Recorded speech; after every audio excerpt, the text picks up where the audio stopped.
It is. I think it works.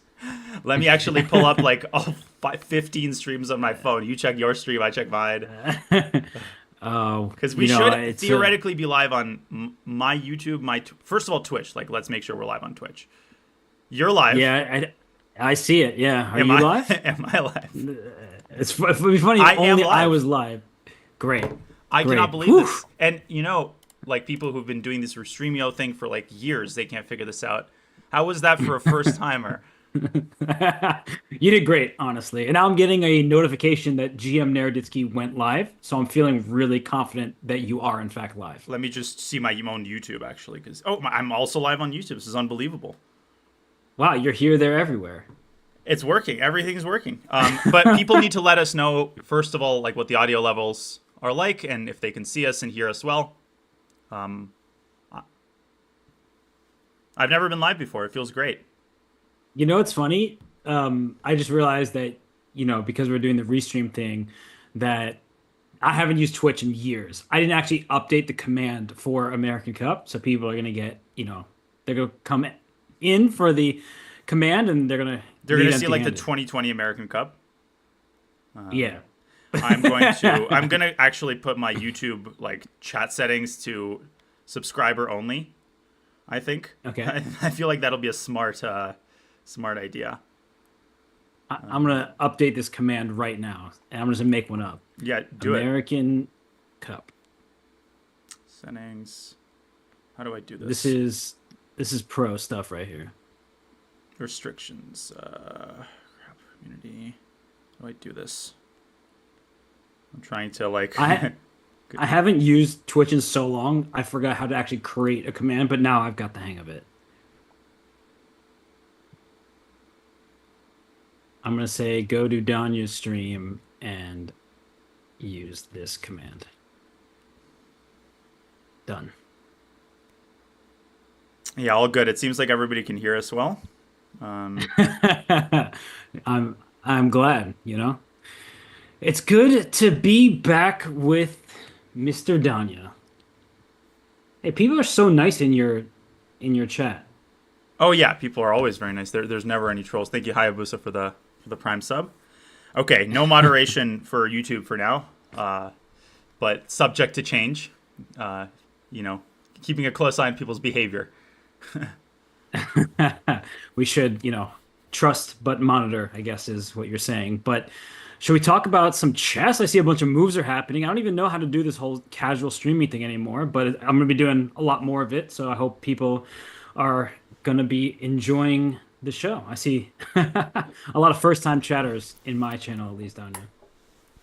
Oh yeah, it indicates when they're a first time chatter. I'm actually just stunned that everything is working for a first time attempt. I'm still like in shock. It's great to, dude. I was thinking earlier, like when the first time was when we commentated together, and when the most recent time was, and I realized like I can't remember either. The most recent I can name, oh, I think it was this SEC for like one match, and then before that, I don't even know. I can't tell you, but it's been a long time. I feel like, but I'm glad to be back in the saddle, commentating with you, and I feel like for everybody watching, can maybe expect or hope, I should say, more than anything, for more to come. Yeah. By the way, I didn't have the player names displayed, so let me just add that and the Let's go, timestamps. Danya. Let's go. You got Okay, this. now they're displayed.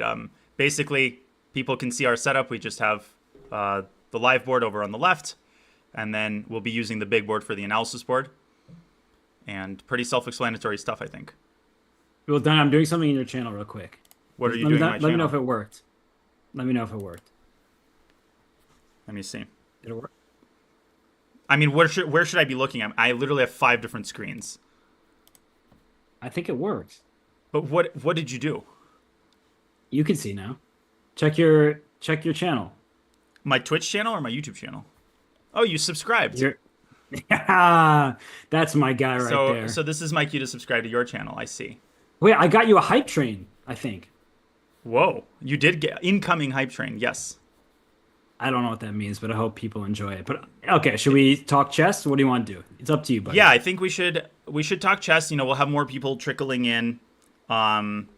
as we go along, I've got 246 watching on YouTube. I don't remember if I've streamed on YouTube before. I don't think so. So we should definitely like explain the concept a little bit.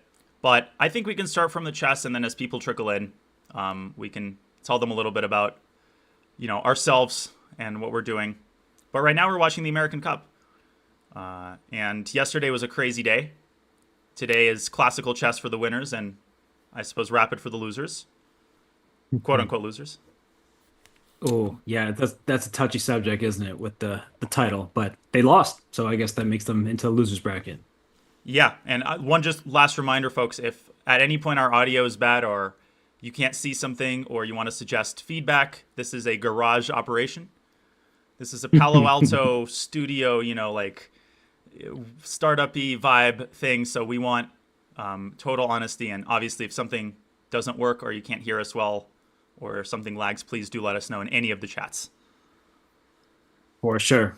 Now I guess we got that out of I don't even know the words for it. I am so lost. I'm so new or regaining my composure with the streaming. But Donnie, I feel like this game that you have on screen here between Hikaru and Lenier, and obviously there are going to be a lot of Hikaru fans, and he barely got by yesterday against Abhimanyu Mishra. Credit to the youngest grandmaster in history. He gave him all that he could handle, and Hikaru was able to get that knight fork, winning Abhimanyu's rook, and that's why he remains in the winner's bracket. So Hikaru gets to face off against Lenier Dominguez, and Donnie, you know from experience, Lenier, one of the most solid players on the planet, and I would say that from his opening approach in this game, playing very solidly. White has more space, and we see actually asymmetry in the position, right? White has an extra central pawn, which means that Black has a 3-on-2 advantage toward the queenside. But what Black is doing without his pawns, he's doing with his pieces. The knight and the bishop team up well together to cover the e4 square. So if White has any hopes of expanding in the center, not so fast. Yeah, I mean, let me address a few points. First of all, the fact that Hikaru's in the winner's bracket.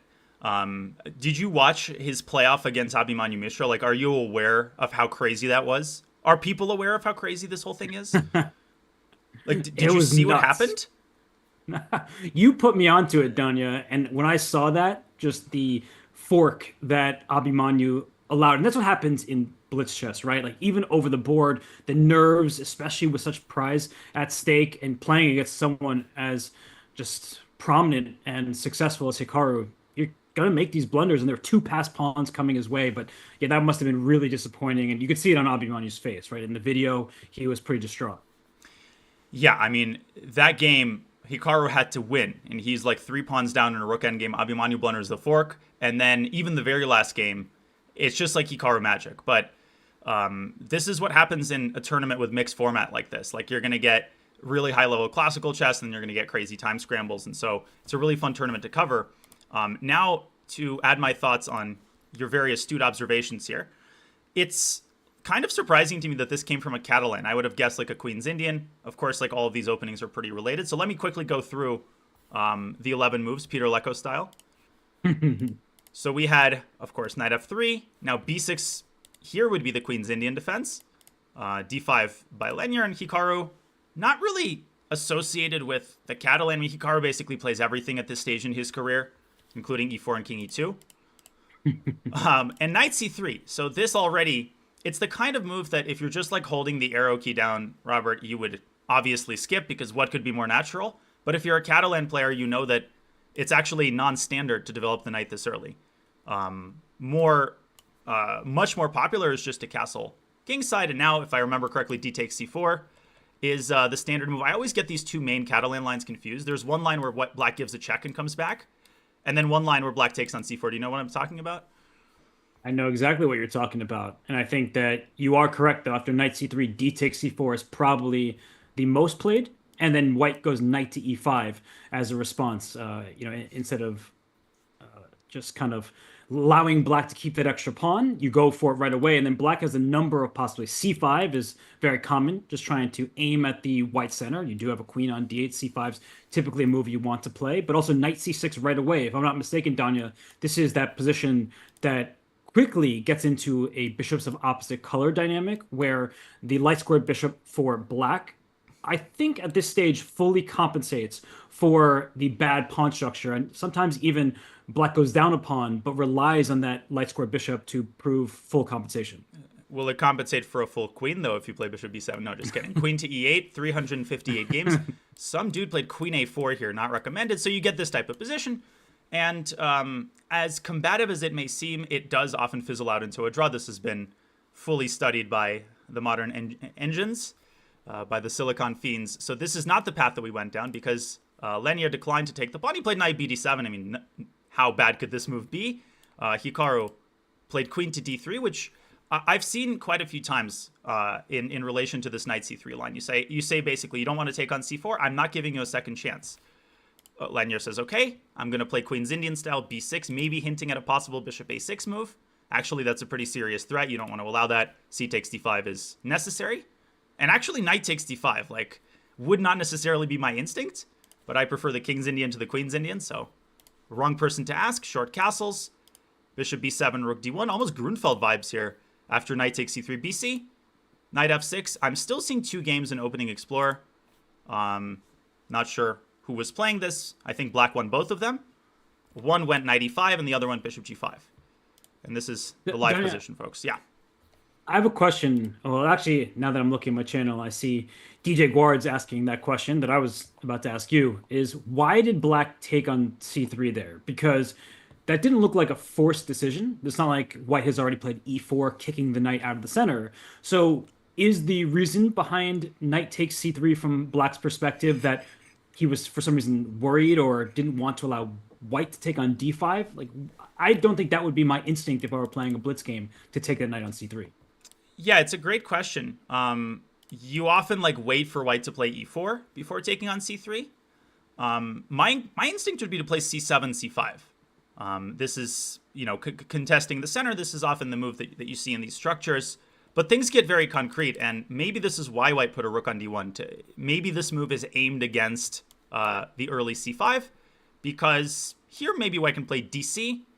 And again, like, these types of positions have to be studied very seriously with a computer, because if you just kind of waltz into it, you can miss tons of resources for both sides. Like, for example, Robert, queen c2. I've seen this type of resource before where black plays knight b4, and suddenly the queen gets tossed around, and in the event of an endgame, the rook on a1 will hang, giving black a big initiative. So I guess I don't know, actually. Do you see anything wrong with c5? I guess c5 in that position, it does allow white to play e4, right? That's seems thematic. You're trying to strike at my center, so I'm going to push my pawn. I do have an extra pawn in the center. And maybe if knight takes c3, b takes c3, we get what seems like a transposition.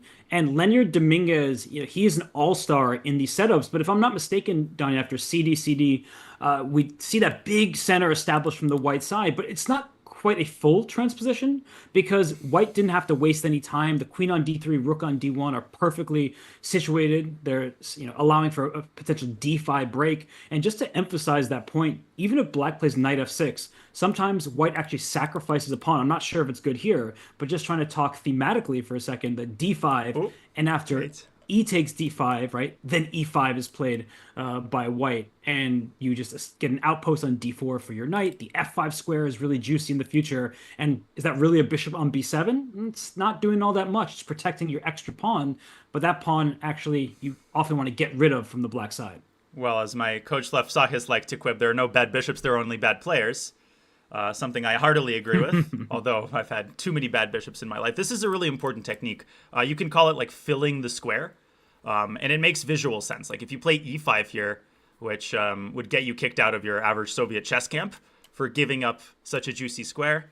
And I feel like the average Soviet chess coach, here I would simply resign out of embarrassment for giving up such a square. So instead of that, you force a pawn to land on that square.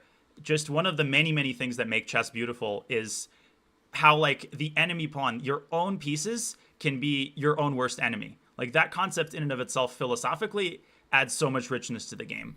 And the last thing I'll note, Robert, before passing it back to you, is this does resemble very semi-Tarrasch. This gives me semi-Tarrasch vibes. And I think Lenya has played the semi-Tarrasch a lot. So after e6, yes, usually it arises out of white playing knight c3, black playing d5, c takes d5, and now knight takes d5. there's several versions of the semi-Tarrasch, which makes this opening really confusing. But I'm talking specifically about this structure, where black will exchange on d4, and usually white does not fianchetto the bishop. That's the biggest difference, right? Yeah.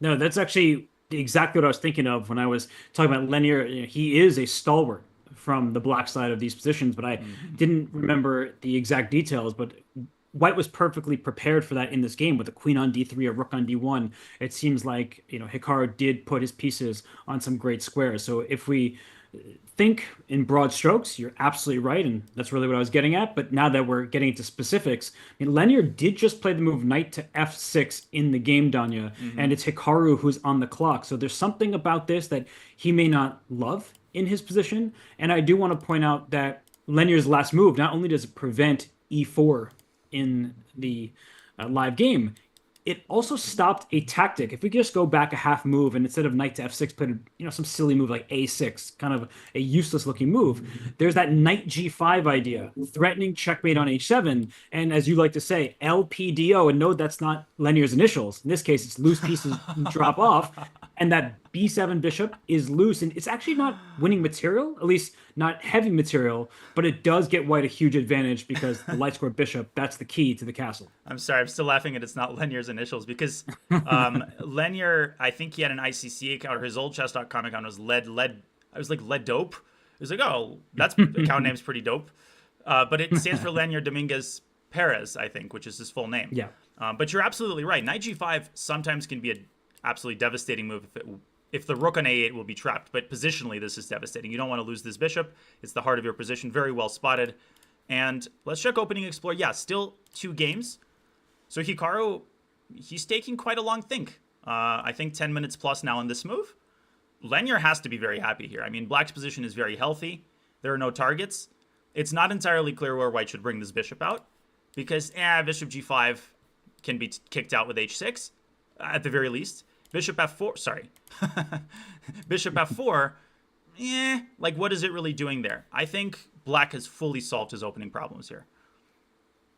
I would agree. And that's why Hikaru is spending time. I think that's what's confusing for a lot of spectators, Danya, is like, they're like, wait, this looks pretty normal. We're only about 11 moves in by each side. Why is Hikaru sitting and thinking? It's because he wants an advantage. And I just want to point out that a couple things, actually, that when there's a fianchetto pawn structure, you always want to think about throwing your rook pawn forward, because when someone fianchettos, they're actually putting their pawn one step closer to your pieces, and that means that a4, a5, if you could play that in one turn, you'd be really happy about that from white's side. But and black's going to see that coming. It is pretty obvious. It's not some sort of tactical initiative. It's just trying to sort of make some inroads there on the queen side. But I think Lenier's done a great job, Danya. I think that he should be very happy with his clock management and with the position that he's been able to achieve.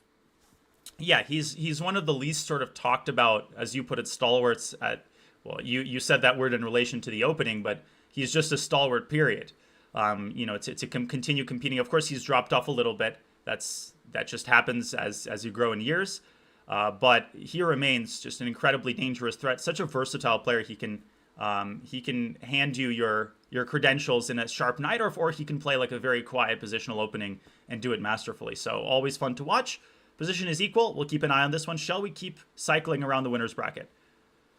Let's do it. Which Why not? Means we have one more game. That's only one other game. Yeah, but you say just one game, but then you mention the names of the people playing, and then you say Fabiano Caruana versus Levon Aronian. That's not just one game. That's a clash of masterminds. And I see you very quickly. Look, you said it was a garage operation, but look at you. You're a mechanic out of here. Well, I actually have 3 monitors for the first. When I was doing U.S. Masters commentary, I had 3 monitors, and I might get used to this actually.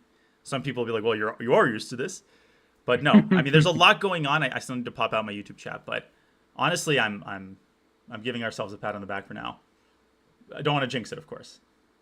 Okay, well, I appreciate that, Pat. My back feels a little bit better now. But my question is, how do you feel about the pawn structure in this game? Because, I know you as a chess player, Danya, you don't mind having what looks like a compromised pawn structure. In fact, you're always the one who's saying that pawn structure is overrated in chess. So white has these double pawns, but white also has the bishop pair, and yet it's a relatively closed board. So how do you actually evaluate a position like this now that you're thrown into it?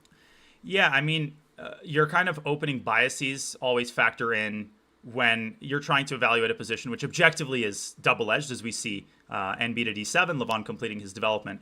Again, I think it's worth taking a little trip down the 12 moves played thus far, because this started out as an Italian, and you don't get this type of structure every day. Levon playing a very old line with the bishop coming out to E7.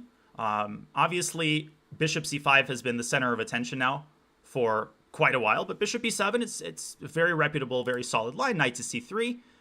This is what the modern engines recommend. And A3. Show this to Nimzovich or Capablanca, and they'd like have a hard... Wait, you're not playing pawn to C3? You're putting a knight there? What has chess come to? What has the world come to? Bishop back to A2, bishop B6, and here we see knight D5. Very inadvisable would be classic idea knight D5. E5, forking the minor pieces. So Levon lets the knight sit on D5 for one move. He plays A5, preventing further expansion, or at least discouraging it. Bishop to E3, A4. So Levon borrowing Robert Hess's idea from Dominguez Nakamura from the other match. He's listening to the commentary. Everyone's listening. H3. And finally, he decides, I've had enough of this horse. Bishop takes D5. E takes D5. The knight redeploys via B8 back to D7. This type of structure does occur in the Najdorf, which I play with black. I'll show that when the time is right. And there, the idea is often to drop this knight away from F6 and start advancing your kingside pawns. Here, white is very close to being able to like strike in the center with a move like D4. So I would have to give my slight preference to white. And maybe you can explain how that could possibly be the case with such a seemingly bad bishop possessed by such a seemingly good player like Fabi. Well, weren't you just talking about how bishops aren't bad? It's the player using them that is the problem. That's what your coach used to say. So I would say that bad bishops often defend good pawns. So even just taking into consideration black's last move, knight b8 to d7, that knight would have preferred, in all likelihood, to go to c6, where it initially was, but it was kicked out of that square. So that pawn on d5 can be a long-lasting thorn in black's side. It's restricting some of the movement of black's pieces. And as you said, d4 for white, to undouble your pawns and to make maximum use of your spatial advantage in the center. Why does white have a spatial advantage? There's that pawn on d5, a bishop staring out into it. But long-term, Danya, that bishop could be a bad piece. So that's something that Fabi has to be concerned about, right? That bishop on a2, is there going to be a more useful diagonal? Is there something it can attack? One thing I think we should note for the later stages of this game is that a4 pawn is on a light square. So, oftentimes we don't think all the way towards a queenless and rookless ending, but that a4 pawn is gained black space. And maybe there's a rook a5 to consider to hit that pawn on d5 later. But at the same time, it's cemented itself. It's stuck on a light square, and white is the only player with a light square bishop. So there are pros and cons to every decision. Sometimes there's just cons. You blunder your queen. That's really bad.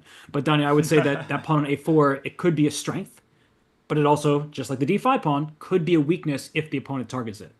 And when you talk about like a complicated position, one of the things that makes a position complicated is the presence of these double-edged, ambiguous factors that if you take like a short-term lens, could be a weakness, right? Maybe like the a4 pawn gets pressured in the near future, but maybe in the long run it pays a lot of dividends because it gives you maneuvering space, as you were pointing out. So when you have these double-edged factors, it takes a very experienced positional player to be able to properly evaluate, are the pluses, worth the minuses, or vice versa. Again, if you blunder your queen, it's bad both in the short term and in the long term. So there's nothing complicated about that. The question for Fabi here is definitely like whether he should play d4. If so, like, should he play it now? In a blitz game, it would be absolutely like my immediate instinct, trying to provoke black into pushing the pawn at e4 and then dropping the knight back to d2. I can put this on the analysis board, which is the big board, folks. The knight comes back to d2, and this really hamstrings the plan that I was indicating earlier. Like, now black's knight is babysitting this pawn, and white has this plan of c2, c4, and the bishop can actually maneuver itself via b1. Not something that you get to do every day. Bishop a2 to b1 to c2. I like that. And actually, that in some of these positions, white's idea isn't even to win the pawn on e4. That would be a dream come true. But as you've just said, rerouting the bishop, then white plays f3. And that bishop not only stares to the center, it stares all the way to the black king side. And then we could even be talking about an attack because you open up the f file for your rook and probably a queen. The light squares become open, and the bishop as a long range piece takes advantage of open space on a chessboard. The knights, they can be a bit clumsy, they can be a bit slow, and here the knights, they can be useful because the board is closed. But as soon as it opens up, Danya, then we start talking about that two bishops advantage that Fabi has.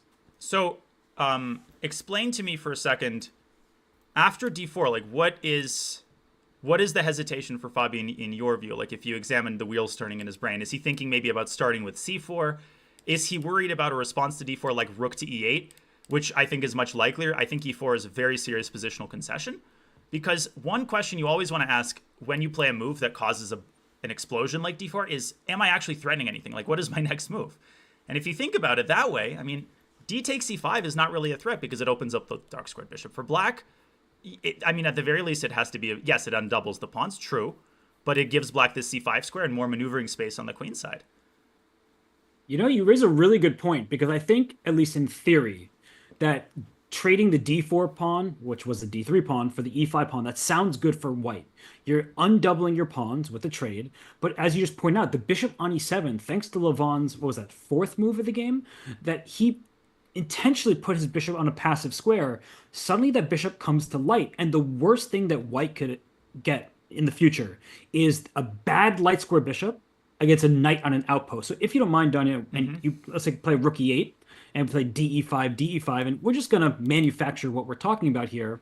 That let's say we do get a trade of dark square bishops, and you could just force it. I don't know how best to do it, but get us to a position where the only minor pieces left there you go. are How do you like that? yeah, you know, Oh, I Daniel, love it, you right? blundered your bishop. Well, and do me a favor and trade off the knights, like go knight h2, knight g4, something like that to get rid of the other knights. Yeah. This is actually really instructive, I would say, for players when you're trying to visualize the future. And it's actually something that Bobby Fischer was pretty much better than anybody else in chess history at. He just could visualize what trades were necessary. And there's that famous game against Taimanov, right? The ending where Well, there's you 6 talk famous about, games against Taimanov, and Fischer won all of them. of course, but I'm talking about, you know, when you see knight versus that. bishop, right? And we talk about certain end games. But this position, you see that bishop on a2, the only way to get it active is to play a move like c4, and then the knight on c5 is on an outpost. It's on a dark square, and none of white's pieces can touch it. So this would be a dream come true from the black side and an absolute nightmare from the white side. So just thinking long term, what trades benefit each side? A knight on a square like c5 against a light square bishop, clearly good for the black side. Do you know how to say outpost in Russian? I do not. It's Teach me. forpost. It's like Ooh. forepost, which I think is a word in English, but it means. This often happens with cognates, like in Spanish, to say I'm chewing gum, like the word masticate does mean to chew, but if you say would you hand me this Wrigley's gum so I can properly masticate it? It's like, all right, Shakespeare. Danya, Danya, I know I don't stream ever, but saying that word probably just opened yourself up to what did he just say? I mean, just let me chew on it first. Let me masticate on it, and I'll get back to you. So in Spanish, you say masticar, like, which is just the regular word. So forepost might be a fancy word in English, and Russian just means outpost. The knight on c5, though, back to relevant information on the position. It does keep the bishop completely at bay, and I think this explains it, right? d4 is a very committal decision. As no commentator has ever said, pawns do not move backwards. I think I am the first. You actually invented the rules of chess, so I appreciate you letting us in on that secret. That is very true. But you also said something which I appreciate, Donnie, that if you were playing a speed chess game, like d4 is automatic, but Fabi, he's doing the right thing by slowing down here because maybe you need to time that correctly. Maybe there's a way to sort of improve your other pieces. For example, moving your queen off the first rank, connecting your rooks, or you do have a semi-open file, not the most useful one at the moment, but bringing a rook to e1 at some point, that seems like it would probably be a good idea, at least at the right time. Looking at the cameras, if you give me a second, I'm actually going to switch the analysis board and the live board, like switch places on my screen. This will just take 1 second. So it's easier for me to look to the left. I'm still learning. So the live board is going to be the one on the right. But okay. I wasn't expecting you to do that right then, so you did catch me off guard. Just a moment here. Not the Zoom meeting, but the just a moment here. Twitch. Take your time. Edge. There we go. So I'll have to resize this. This will take me 1 second. This is the live board. Ooh. And we want to By the refresh this. Yes, listen, I'm listening. no, I'm just looking at the in the losers bracket. They're playing rapid chess, and some of those games are, well, they don't have too much time to begin with, but those games are also probably going to heat up. Yeah, we should absolutely take a look, especially because this is double elimination, so the losers do get eliminated. And the analysis board is going to be the one on Chrome. This one. We're all watching you do work. I know. Danya. We appreciate you. No, we appreciate you is what I'm saying. Aw, you're too sweet. And it's funny because like I've done this so many times that now just like modifying this on stream is just, it's just like habitual. It's a habit. There we go. Okay, so live board is the one on the left. Now the analysis board is on my bigger screen and I can actually analyze. I'm ready. Take us to great places. Actually, let's expand this a little bit. Yeah. You're the one who has to take us since you're in control, I'm actually just applauding your efforts right now. I see you doing the heavy lifting, and D4 was played. So you also are, you're producing and producing good ideas that Fabiano Caruana plays. Yeah, look at those OBS skills. I know, like messy, moving around. Oh, this doesn't work, that doesn't work. Everything just works. Yeah, let me know, folks, if the alignment is good for you. But let's go to the losers bracket. Yes, because they are playing rapid. It's Sevian versus Robson and Wesley versus Abhimanyu Mishra. Wesley had that moment at the end of his game with Lenya where he just hung a rook in one move. And then he resigned where in a position where I would actually have still made a couple of moves. But if it's okay with you, I'm going to take us to the losers bracket. Let's do it. Sevian versus Robson. Another very strange position. No, we don't want the engine lines. Thank you very much. But we do want the eval bar in the live board, but not the analysis board, I think is what we decided for today. Yes. So the switcheroo came back to cause some additional issues. It's just like, okay, so I'm going to do this here and that there. Like, there we go. I think I've done it successfully. I see it on the... I don't see it on the live board, Danya. Maybe it just doesn't show. Oh, we do want it on the live board. Uh-huh. Like the small board. I feel like that's helpful for people. Yeah, got it. There we go. I know. I'm not judging. I'm just... There he goes. Look at him. Those skills. You are judging. How dare you point out like stuff that's not there that should be there. Okay. It's okay. But okay. I think this should be fine. It's a little bit, just a tiny bit misaligned, I guess. You think, therefore we are. That's what I was told, at least. The famous philosopher Rene de Hess. Okay, ready. I can chat about the position because it's actually a really fun looking one. I would love to have this position from, I would say, the white side, especially if I was playing speed chess, because white has gained space on the king side. The pawn on h4, it sticks out like a sore thumb. Black has the bishop pair, Danya, but I think we can acknowledge that the bishop on f6 staring into its own pawn on e5 does not feel like the most powerful piece. So am I off base here to say that it would be pretty fun to have white? The knight on e3 looks really promising, or would you actually vouch for the black side? I'm having a hard time evaluating this position. In general, I'm not an Italian player from the white side. I never was. I don't really understand how you're supposed to play this opening, how you're supposed to study it with all the transpositions, but I hear you and I feel what you're saying. Black has the bishop pair, but the bishop pair in and of itself it's considered an advantage, but like you have to assess the other factors in the position. So for black, like I would consider, no, that is not how the bishop moves. I would consider a move like bishop e6. And very often you get the structure where the trade happens and you think the semi-open f-file is great, but the e6 pawn is a long-term weakness, like the queen could come out to b3. So I definitely would take white here. You also have the possibility of pushing d4 on demand, and I heard somewhere that the side that controls the pawn breaks controls the position, controls their own destiny. So this is one way the chess understanding has changed. Like you have a pawn on h4. I think in the old days, players would be very reluctant to castle to that side of the board. But if you rewind a couple of moves, like Sam plays h4, c6, and then 2 moves later, he's like, all right, whatever, short castles. Like I changed my mind. I'm okay with this move. b5 takes queen b6. A little tactics. Obviously, b takes c6 would lose a piece. And simply the queen withdraws. It's done its job. Opening the path for the bishop to retreat to a2. An excellent protected square. I think white is slightly better. Queen D1 was an interesting choice for my point of view, at least, because instead of Queen D1, you could have placed that queen on C2. You could have even considered putting it on the A file because you have a rook there. It's a semi-open line. Maybe there'd be some hanging black pawns on that side of the board. But does Queen D1 sort of hint to you when it was played that he wants a D4 pawn push, that he just wants that right away, so he might as well use that tempo in that moment? By the way, Queen D8 has just been played, so it might be a good idea, might be a bad idea. But Ray Robson is like, I like what my opponent is doing. I'll have what he's having, and he simply brings his own queen back to D8, kind of eyeing this pawn on H4, and potentially loading up ideas like Knight G6, which of course come with a huge price tag. I think you asked me a question, and I was too enthralled by the queen action, the players resetting the pieces for the next rapid game. No, your analysis answers the question, and I'm just confused by what's going on. Queen D1, Queen D8.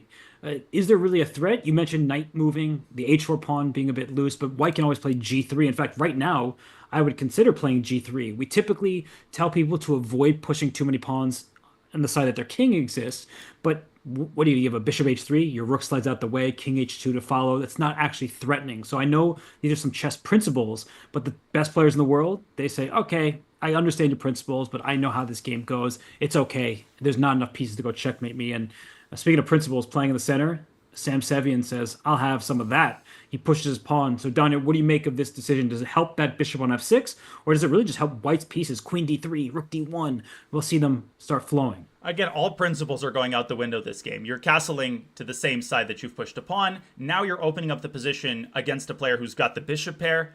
And you are seeing very clearly, I think, that you cannot use just these generalities to assess a position that's so concrete. There's so much going on here. The position is so unique that you cannot subject it to this macro analysis. Sam Sevian needs to go back and read My System, by Nimzovich. He really doesn't really know his classics. They know their classics, and it is the mark of a true master to know the rules and know when to violate them. Because anybody can read the rules. Very few people know the proper place to violate them.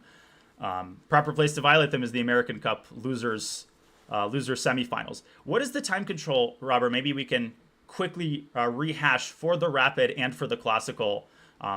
Double elimination basically means that if you've lost a mini match, you go to the losers section. If you lose another mini match, then you're out of the tournament. But what is the rapid time control here? Is it 15 plus 10? It is. It's 15 plus 10. So what the plus 10 means is that for every single move made, 10 seconds are added to the player's clock. So if they get down to their final seconds, they can actually build it back up. And it's really helpful in end games in particular, where you're on the edge, you're down a pawn, you know it should be a draw, but you need to calculate a little bit. You can make some quick moves and gain that time, or if you're trying to convert a winning advantage. So in the rapid, that's exactly right, Danya. In the winner's bracket, it's 90 minutes start time with a 30-second increment. That's added with each and every turn, no second time control. So it's actually kind of a quick classical. That was always my favorite time control because it meant that the games didn't last forever. Oh, games lasting forever sounds delightful, especially if you're a commentator. It's even better than playing a forever game. But you can see that Ray is down to 5.5 minutes, by the way. Mm-hmm. Well, that's an eternity for Ray Robson. I saw in the first game against Fabi, he was in what seemed like a hopeless position. He had no time on his clock, and yet he was able to survive that. So if you can survive against Fabiano with minimal time to a whole lot of time, 5 minutes, that's an eternity. Yeah, and it's a big decision for him here as he faces the move d4. I want to look at the other rapid game really quickly. I'll follow your lead, but Black has to decide, am I bringing the knight to g6? Am I giving up control of the d5 square? Am I going to deploy my bishop to b7? Am I going to play b4?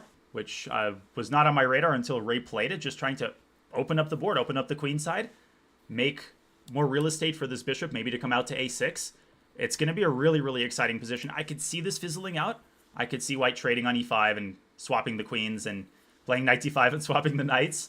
Or I could see this becoming very tactical. I think this is really, the next two moves are the moment of truth for this one.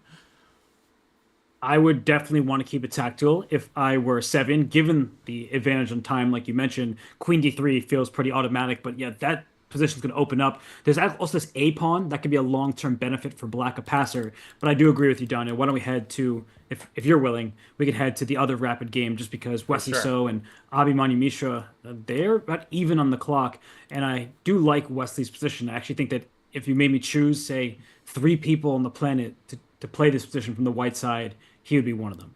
And there's a small tactical justification to his last move as we see Mishra overprotecting the d6 pawn, and now he actually is threatening to take on e4. Wesley might respond with f3, but then he's got to already at least calculate the move d5. I think it doesn't work yet, but I just want to quickly show why couldn't black have taken on e4 on the previous move. It's not because of queen takes e4. It's, I think, because of the intermediate rook takes d6. Really lovely tactics here using the back rank, and the rook trade changes absolutely nothing. Black has a back rank check, but it's unfortunately not a back rank mate. After rook to d1, black either loses the queen or gets checkmated. Obviously, queen takes queen. Rook d8 is el clasico. Classic, as Hikaru would say. I don't know what he would say in this. Like ice skater, like right triangle, like knight rotation, wooden shield mate. Lolly's mate? That's not a Lolly's mate. I never knew the names of the checkmates. All I know is that means 1-0. White would win in that situation. But I mean, Daniel, we tuned in this position.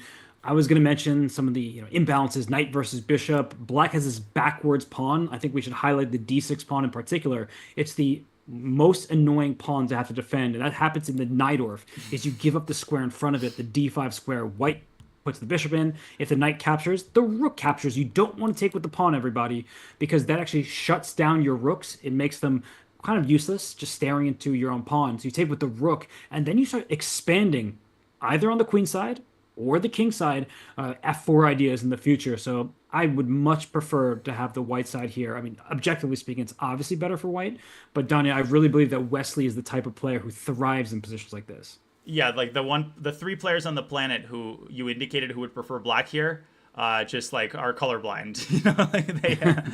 They need to. Yeah, I mean, this is just like a classic Najdorf.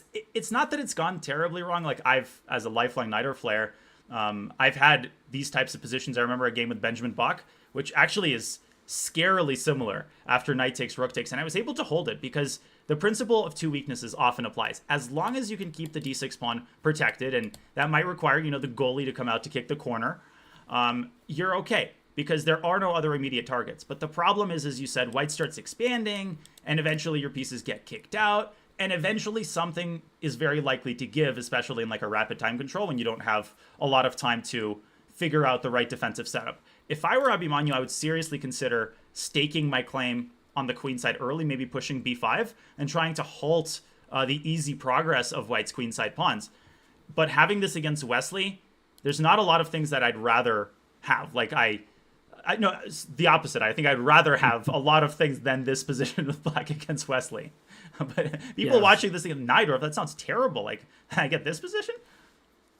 I think even Miguel would be rolling in his grave at the sight of this position. It just looks terrible from the black side. It's all fun, playing for two results, as we like to say. That white gets to press and try to win the game, and black will have to sit passively. And I want to show a quick tactic, Danya, that after knight takes d5, rook takes d5, the rook on d7 can't even move out of there because there would be, say, after rook c7, there's already a tactic thanks to a pinned d-pawn on that line. Rook takes e5. Just keep that in the back of your mind, everybody, that loose pieces, they drop off. The d8 rook would be loose in this case. So just a lot to figure out for Abhimanyu, and he only has 5 minutes left. And let me piggyback off of your great point. If you go the other way, why would you do that? Why would you just taunt white? You're just taunting yourself, because after queen d3, this is why I suggested black playing b5, because white can play c4, and just like a tank, just running through black's position, white's pawn reaches c5. It's the same problem. You don't have enough defenders on d7.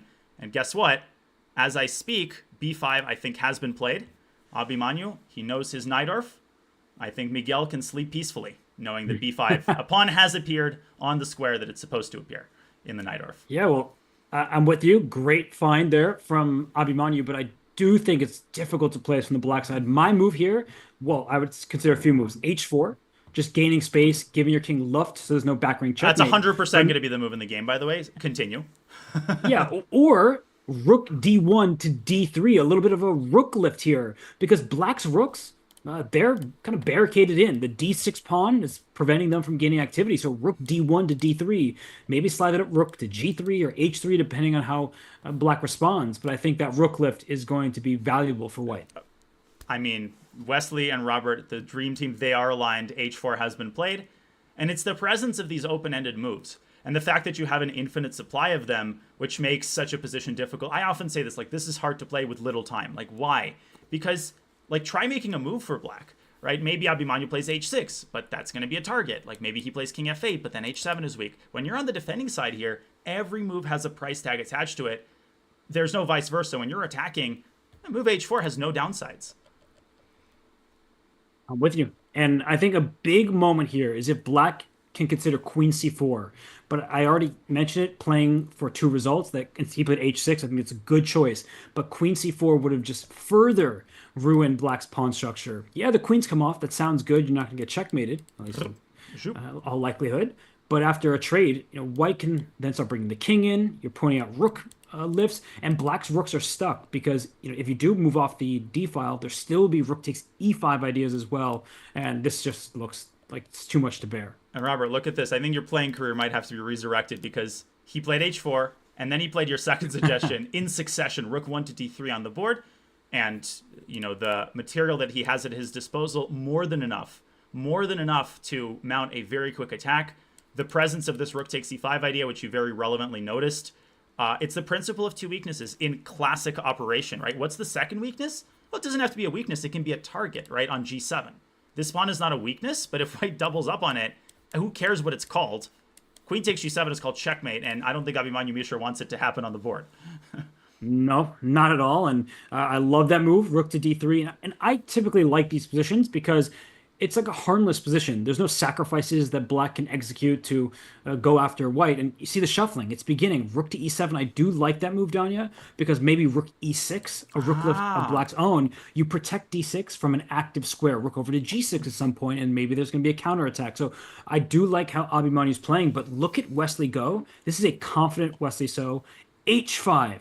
Next, queen g4. Just keep gaining space. And what's black's actual idea? I see individual moves, Danya, but what's the idea?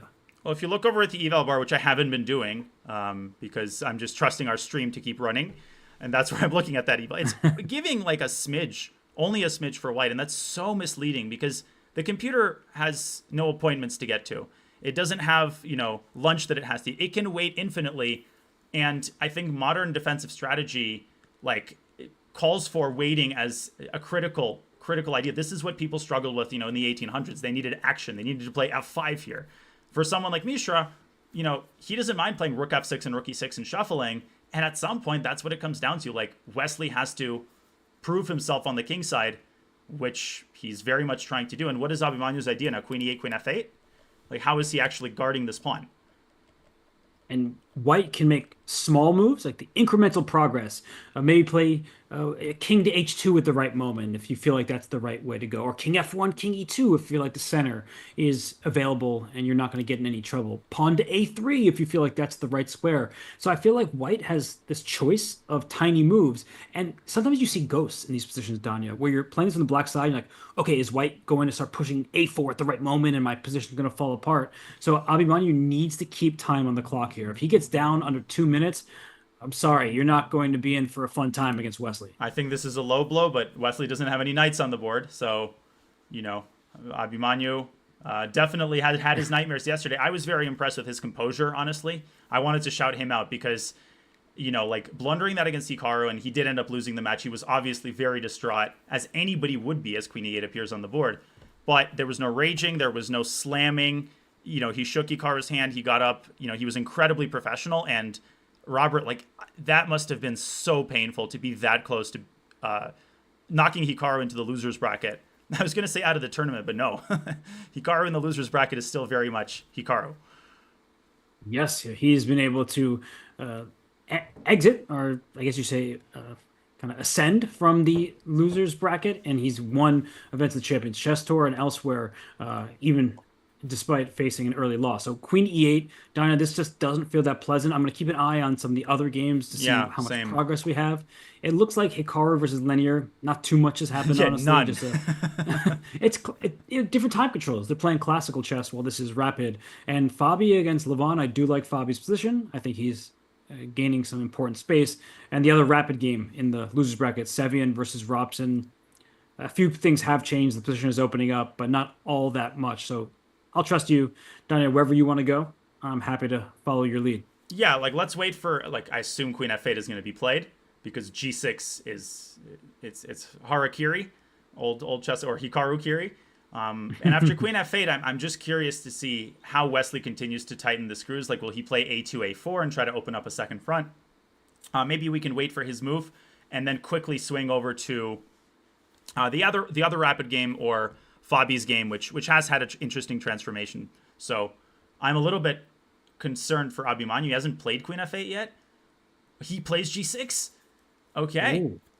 Are you surprised? Am I like overhyping how bold, I guess, bodacious this move is? I mean, that is a big decision because you are allowing a trade of pawns, but the rook is sitting on e6. So you do want to take back with the rook here and then try to trade off some of the attackers. But by taking with the rook, Danya, you create another pawn weakness. So that h6 pawn does not look all that pleasant at the end of this line. So the fact that Abimanyu played g6 and then still has difficult decisions ahead, it's not boding well for his chances. Yeah, it's like h takes g6 can be that. It's like, oh my gosh, my opponent took, pawns do move diagonally, and both moves now have so many drawbacks associated with them. And, he wants his draw back for sure, and he might not be getting it because rook takes g6, you have this weakness on h6. You still might get mated. The other rook might drop back, so he does take with the pawn, but ditto. I mean, the h pawn is not isolated, but it's still very weak. I think queen h4 can be thrown in to target the rook. Something feels like something's going to give here. Yeah, we need the principle of two weaknesses to come into play, right? Right now, white is in the driver's seat. G6 is a potential target, but black has that covered for now. D6, that's a long-term issue. So how do you actually barrel through here A4. from the white side? I like that idea. I really do. You're trying to play c4 and c5, get that going, and it's all about placement. Does the rook sit on g3? Does immediately swing back to d3? I feel like white has a lot of time, and I don't mean the number next to the board. I mean time on the board that black can hardly do anything. I meant to see I have a lot of time on of the board. My time in this chair might be limited if I keep attempting these types of puns. That's for sure. Yeah, I agree with that. So Wesley thinking he does have also a lot of time on the clock, relatively speaking. A4 is the sort of, pig-headed approach, just pressing the gas pedal, trying to barrel in, but it's also risky. You are sacking a pawn. There's not a lot of pieces on the board. I think Wesley's using his time very well. He's now literally, in the literal sense. He understands that he has to figure out the right arrangement of pieces, and if he does, that might be the last step toward winning this game. And you mentioned the move a4, which I really like. There's also, at some point, if you can make it work, c4. That way you get an outside pass pawn. I'm going to keep mentioning the principle of two weaknesses. You need to distract black's forces. And if that becomes the case, I don't think that Abimanyu has enough in the tank, both on the clock and in the position, to cover all the loose squares and also potential targets. Yeah, Wesley continues to invest his time in this big moment. I'm looking over at the other rapid game. There's some transformations there as well. There's a time scramble waiting for us. Let's go. In Sevi and Robson as the queen goes back to d1. Wesley continues to press the weaknesses, and we'll jump right back into that game if something happens. But here is Sevian versus Robson, and currently white's queen is hanging. Both sides under 2 minutes. Black no longer in possession of the bishop pair, but white's still in possession of a clear initiative and a positional advantage to my eyes. Looks great for white. I mean, the queen on f6, as long as you don't leave it there and lose it, you are in the driver's seat. The pawn structure, also favorable for white. We see that white has one pawn island down here from c3 all the way to h4. They're all in adjacent files. a5, that's a weakness right now. It can become a strength in endgame. We love ourselves some outside pass pawns, but d6 and a5, to me, Danya, those are the weak points in black's position. I would drop my queen back either to g5 or f3 and then say, all right, you have some long-term issues to deal with, but Ray doesn't have much time, and nor does Sam. Yeah, he played queen f3 faster than I could say queen f3. And bishop, okay, so black still hasn't developed his bishop, which is, I mean, in the Italian for a bishop to still be on c8, it's move 26, folks. Ray now under a minute. I feel like those words have been uttered by every commentator in every tournament. Ray Robson, to anyone even vaguely familiar with American chess, much less anyone who's sat across the board from him, you know that Ray, any format, he will get himself down to like 2 seconds. And where does he go with this bishop? Bishop b7, bishop e6, still very much possible. I mean, he's got 30 seconds now. His position is definitely very unpleasant. I mean, ignore the eval bar. It's just bishop g4 is possible as well, by the way. But he does deploy it to e6, connecting his rooks.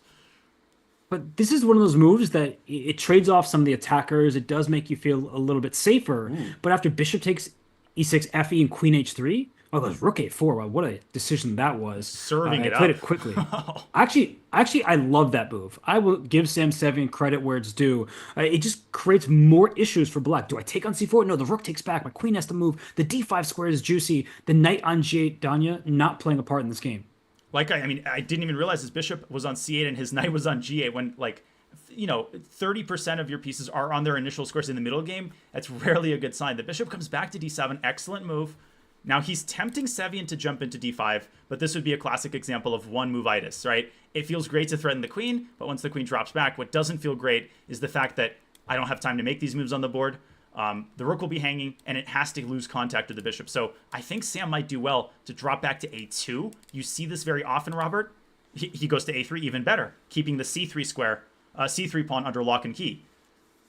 A4. Yeah, he protects c3. He stops black's plan. What's black's plan? Push your passer. So I have to credit now Ray. That's great defense. Bishop e6, a second bishop move in a row. Not easy for most people to go forward with. So here, Danya, how do you actually proceed from the white side? Because I don't see an attack, at least not one yet. I mean, now Sam is down to 30 seconds. He doesn't see a continuation either. My inclination would be to drop the bishop back, maybe to a2. I really do want to put a knight on d5. Like, that would be awesome. But the rook on a3 is feeling mighty uncomfortable. It could get trapped. He's doubling on the a file, just stubbornly. I mean, like, Sam, like, the a pawn is not going any further. You've got it stopped. But he wants to make sure that in the time scramble, he doesn't have any big undefended targets. Now, again, the ball is in race court. Like, how do you keep improving? Let's not forget, Robert, bishop f7 at some point could be a move. You just said exactly what I was thinking. Bishop f7, there's king g7, at least for the time being. But I was also noting that that pawn is loose and there could be some tactics around that square. Queen g3 on the board, hitting e5. E takes d4, huge concession. Where do you put black's queen? Queen e7 runs into knight d5. Under 20 seconds is Ray Robson. f6 might be necessary.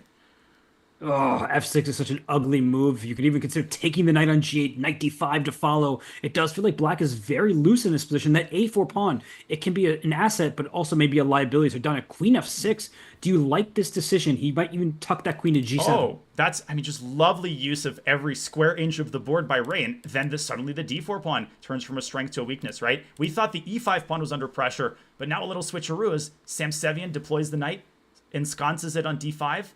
And you're absolutely right. Now Ray's queen shuffles over to the queen side. How will he recapture? Probably with the pawn, I would imagine. Or maybe not.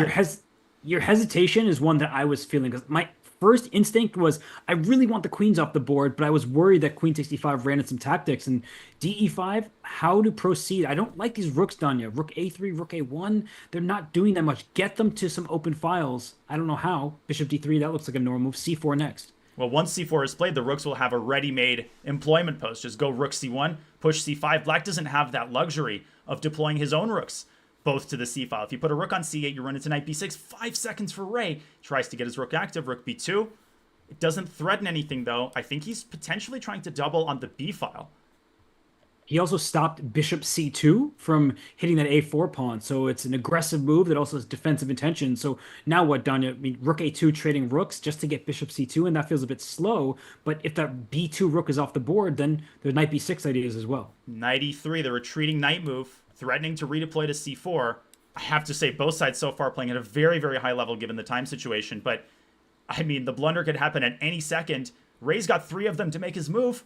1 second. Typical Ray Robson. Absolutely classic. To make a move with literally 1 second on his clock. Where does he put his rook? b8. Only move. Yeah, b8 or b3. But rook b3, you see a trade coming, and then that b3 pawn looks like a goner. So I do like rook b8, bishop c2 down. I think that Sevian's playing this excellently, but Ray putting up good defense. How did Sam know when he doubled on the a file? Oh, one day I'm going to win that pawn with bishop c2. The problem is rook ec8 actually still ran into bishop takes a4. So Ray brings his knight back from the dead. Knight takes e5, there's some tactics with knight takes e4. Oh my gosh, now what does Sam do? How does he improve? Maybe queen e3? I like queen e3. There might be some knight g4 jumps at the right time, and the black queen gets up to f6, and suddenly they're counterattacking chances. Not an easy position to play. He takes an a4, Danya, giving up the e4 pawn for the a4 pawn. I think it's a good decision, though, because then white's rooks get active. Very practical decision. When you're on a time scramble, you want piece activity over pawn count. You want that rook on a7. Once that rook lands on a7, it's not just a draw, right? If the knights are swapped, yeah, like then things start to fizzle out. But after queen e3, the knight, like black has to waste a tempo moving the knight back. Queen f3, targeting the f1. You definitely don't want to play f5 here. Although I can't actually refute that move off the top of my head. Rook a7, there's rook e7. Ray's probably considering it with his last 8 seconds. You have to be the bravest player on the planet to play f5 here because it opens up your king. But He'll do it. Watch him. Yeah. Ooh, Make a move. Wow. Done. He found it. He played f5, and I see an exclamation point. It was best. Unbelievable. Ray, and I mean, now people are feeling my pain. I've had this in the US Championship against him so many times. You've got an attack, he's got 1 second, and he uncorks these moves. Rook a7, rook e7, queen e3. Robert, there's like a rook check on b1 to deflect one of white's rooks from the a file. Black is not worse here, objectively. And it's crazy to say that because the king looks so exposed. I like queen e3 to start with because by changing the move order, you could make your opponent forget that rook a7 was a threat. Of course, Ray, too strong, not forgetting. And now the question is down to f3. Does it expose your king? Yes. Or does it successfully boot that knight out of the center?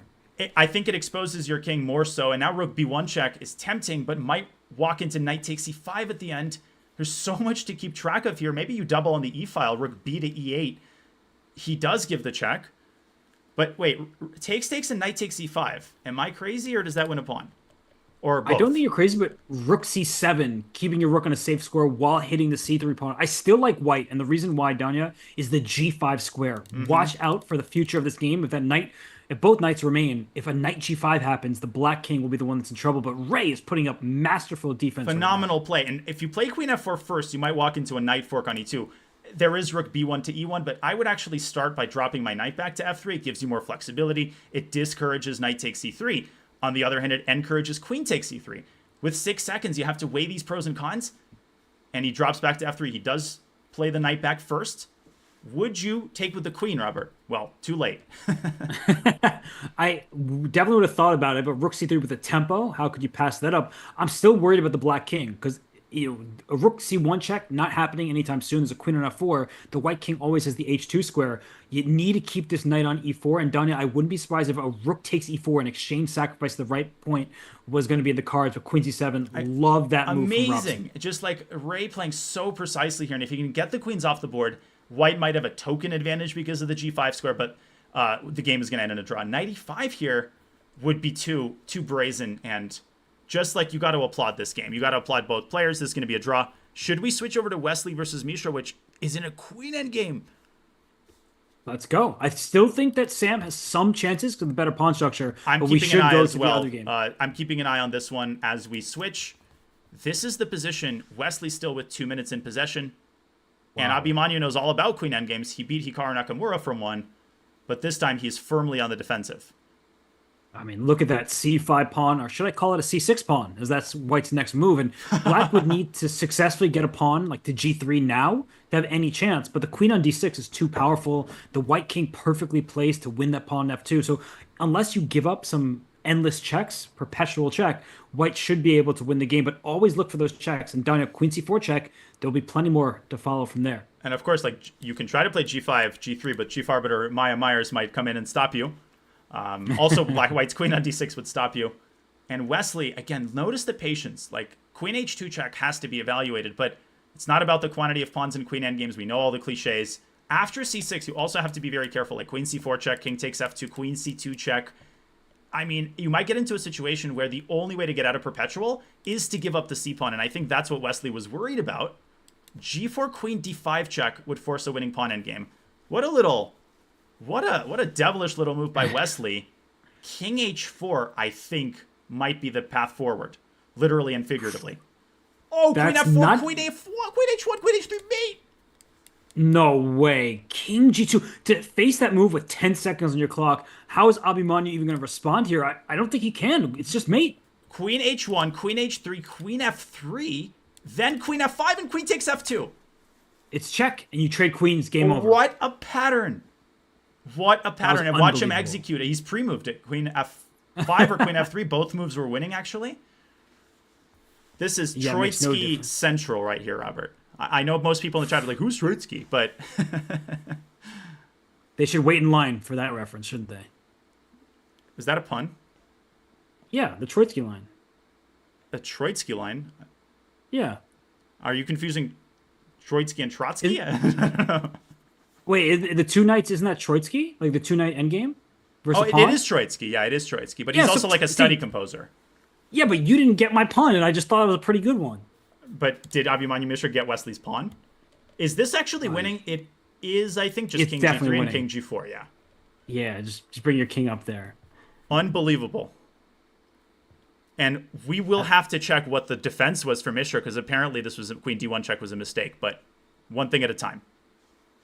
This was a beautiful game from Wesley. Like it just he gets the dub. He's up 1-0. He's about to put Abhimanyu on the brink of elimination. But Danya, what a fine King G2. Are you kidding me?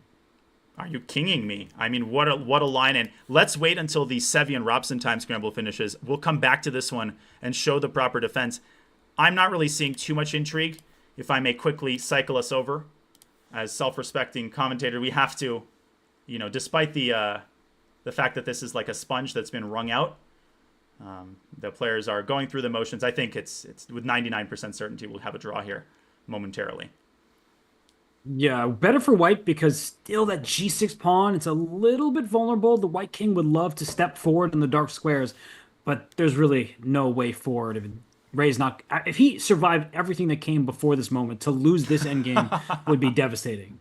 Yeah. You survive, the roller coaster. You survive the emergency landing, and you don't want to have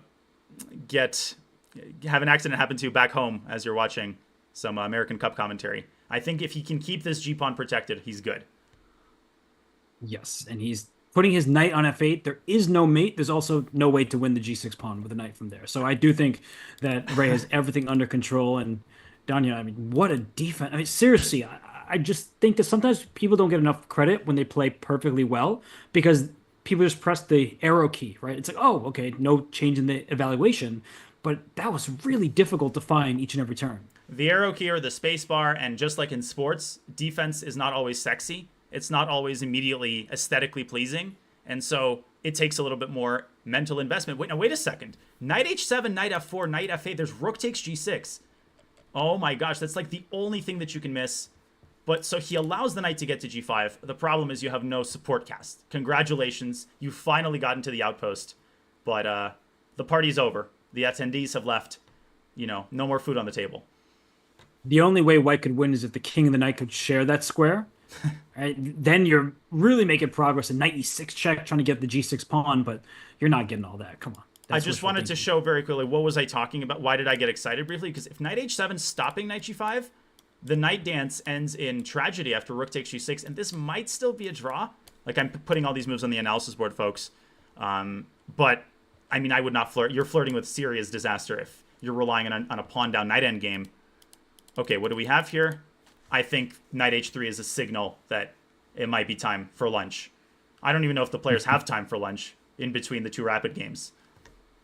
Maybe they'll make it brief, but Danya, one thing I want to note for everybody is that knight and pawn endgames are most similar to king and pawn endgames. So being up a single pawn can be immensely valuable, whereas in rook and pawn endgames, sometimes you're up a pawn and it really means nothing because it's just a theoretical draw. So be careful in these endgames. Don't blunder rook takes g6, knight e6 to follow. So Ray is putting his rook far away from that white knight. This is what I call a reverse zugzwang in the previous position, where white has the threat, but every single move with the rook actually parries the threat other than rook c5. So, okay, rook to d7, yeah. He's playing dodge the c7 and c5 squares, which is a pretty easy game to play. So, okay, dodge the squares. Dodge the That sounds squares. fun. Easier than the games they played in Squid Games, that's for sure. So, no red light, green light. Instead, we're just going to see the rook shuffle, and then a draw should be agreed. Although Sam is trying his best here. There's just no way forward. Like, you need black to just give you everything in the world, and even then, you're still not going to win the game. Yeah, well, where there's a will, there's a way, but not in a rook and rook and knight, rook plus knight versus rook plus knight symmetrical endgame. There's a way to a peaceful outcome here. But rook e7, you can't actually get away with, and Ray's the kind of guy who's going to do it. A lot of people are like, I'm scared of rook takes f8, but simple to calculate, rook takes e5. And once the knights are gone, we'll have a handshake. If they... You are the prophet for a reason. You did correctly predict rook e7, a move that a lot of people would shy away from. But as you said, the rook takes f8. It's not going to lead to a win. The knight on e5 is also loose. So, yeah, this seems like a clear draw. No progress being made. These two, they're very closely matched. And it's not just their rating, which you can see underneath their names. It just feels like they are just super solid players. And Ray, even with little time, Danya, he manages to survive. A draw with black is a good result. I think it's time for a deep breath. I mean, they're going to keep playing and we can keep watching, but I'm also seeing some pretty major transformations in Nakamura Dominguez. Maybe not in terms of the eval, but definitely Fabiano also pressing his advantage. Is it time that we abandoned this valiant battle? Or should we drink this cup to its bitter dregs? I do think now that you are in charge of the producing, we can go to the other game. I do think this Fabi game is looking really interesting, and we probably are approaching some critical moments where, with all this tension in the center, it seems that one side will have to budge. Yeah, I'm going to just say that Hikaru and Dominguez have traded queens. That game seems to be having all the fingerprints of like a white tried an interesting line. Lenya defended solidly, and we end the game in a draw. But we will look at that end game and give it the love that it deserves. Let me give Fabi's bishop on a2 the love that it deserves, because I wasn't giving it a lot of love a couple moves ago. But it's time to become a bandwagon fan. This bishop is like, yeah, how you like me now? I would say that I like it a lot. That bishop is becoming more powerful. The piece I don't like, though, is the knight on d2. So with Fabi on the move, I would think, how can I improve my pieces? One big idea is f2 to f3. That pawn on e4 is restricting white's pieces. So f3, it does a few things. It tries to open up the knight, give it some more squares to use. It also opens up the rook on f1, and maybe even the queen on e2. It gives it some more lines to look at. But Danya, in addition to f3, which is a trade of pawns, I'm looking at knight b1, Absolutely. the very Karpovian decision here. Knight b1, knight c3, putting immediate pressure on d5, and also that a4 pawn that we talked about earlier. Yeah, I mean, Karpov-Spassky game that jumps out. Nimzovich had a famous knight maneuver like this through the h1 square, I think, against Rubinstein, or Rubinstein against Nimzovich. I never remember who's on the winning side in these classical games. But I love knight b1, because you talked earlier and very prophetically about the role that this pawn on a4 plays. And maybe it wasn't playing any role on move 9, but it's no longer move 9, it's move 21. And once this knight gets to c3, it's eyeing both the d pawn and the a pawn. And I should highlight them orange just because me like colors. That looks yellow to my eyes. I mean, it's orange. Let's invent a new color. Or a OLO. Like David O Yellow O. That was well played. I'm gonna give you props for that. So You didn't play anything. Oh, you're talking about me. Yes, I'm talking about you. Wow. A compliment. You're from just the not great used to the GM Hess. compliments. By the way, Sevi and Robson are still playing. No way. The night dance. Wait. Okay, no, nothing is happening there. Nothing to update. Sam pushed a pawn, but it doesn't change the position in any way. So knight b1 versus f3. Are those the two big candidate moves? I think a lot of people, when they look at this, they might be asking, what about c takes d5? And maybe I can double on the open c file? Is that also on the menu? Incredibly tempting. If this were the loser's bracket type control speed chess, then of course you just play in that manner. But I'm not sure you get anywhere. So let's put that on the board, right? CD5, CD5, rook to c1. It looks really strong because you're gaining full control of a fully open file. But Daniel, where to next, right? The c7 square is under black's control. c8, there's no back rank checkmate. That's covered as well. And I actually was mentioning knight b1. Black is probably going to do something similar, right? Knight to f8, knight to e6, improve the location of that d7 knight, the superfluous knights, as the late, great Jeremy Silman would call them. I thought I was doing something with my keyboard by accident, but no, Fabi actually took the board away from me and played queen to d1, which is the move in the game. It probably would not be in my top like 10 attempts, which is why I am not in the American Cup. What a move. And I don't necessarily mean what a good move or bad move, just like what a move. Wait, I'm seeing. Is that the move? I'm seeing. Oh. No, I'm seeing knight b1. It was, yeah, knight b1 played. Sorry, it glitched. It actually did show queen d1 as the actual game move, but now it's switched to knight b1. I apologize. You know what happened, Danya? They were resetting the board. They just chose the wrong piece to reset. Yeah, so they agreed to agreed to it during the game. I apologize. Knight b1 has been played. Queen d1. I was trying to. Is he going to a1? Is he going to b1 and trying to play b3? Like this, honestly, is representative of modern chess. Like it's like that old article about someone leaving a banana peel on the floor of the Museum of Modern Art, and there's like a photo of 20 people gathered around it. You know, the classic. It's the same with chess. Like Fabi could play anything, and I'll believe him because modern chess. But you know what that banana peel was all about? That was just IRL Mario Kart. You know, just waiting for somebody to slip on the peel. I thought you were going to say that's IRL like Marcel Duchamp, but you are the Duchamp just, of references. there needs to be no IRL in that. Just Duchamp did as Duchamp pleased, and sometimes that involved toilet seats. Toilet Yeah, bowls. you don't even need to Marcel me on that. But you don't need to Marcel me on the move knight b1 either. That was a great call by you, Robert. And if the knight gets to c3, black, I assume, will respond in kind by getting the knight over to b6. If that scenario occurs, let me just play a move that I wouldn't rule out Levon playing a move like h6. And we get this scenario. Where to next? Like, is white going to go c5? Is white actually going to play for a b-pawn breakthrough?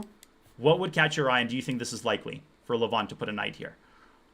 Such a good choice, I would say, because you're now putting the onus on Fabi to make a decision. Because if knight b6, knight c3, I think that black could consider taking on c4. It's not the most attractive looking idea, but it does free up the d5 square, right? The knight on f6 can jump into d5, or the knight on b6. I'm not even sure which one, but I do think that, you know, if this were to be the continuation, that yeah, taking on c4 looks good to my eyes. Knight b to d5 to follow, and just gaining some much needed space. Those knights, they've been restricted. They're about to come to life. So are you saying that you would consider no? Because if you take on c4 on the previous move, white can take back with the queen, hitting actually all three pawns at once. This, what you just pointed out, the positional threat, would drive me probably to drive my pawn forward.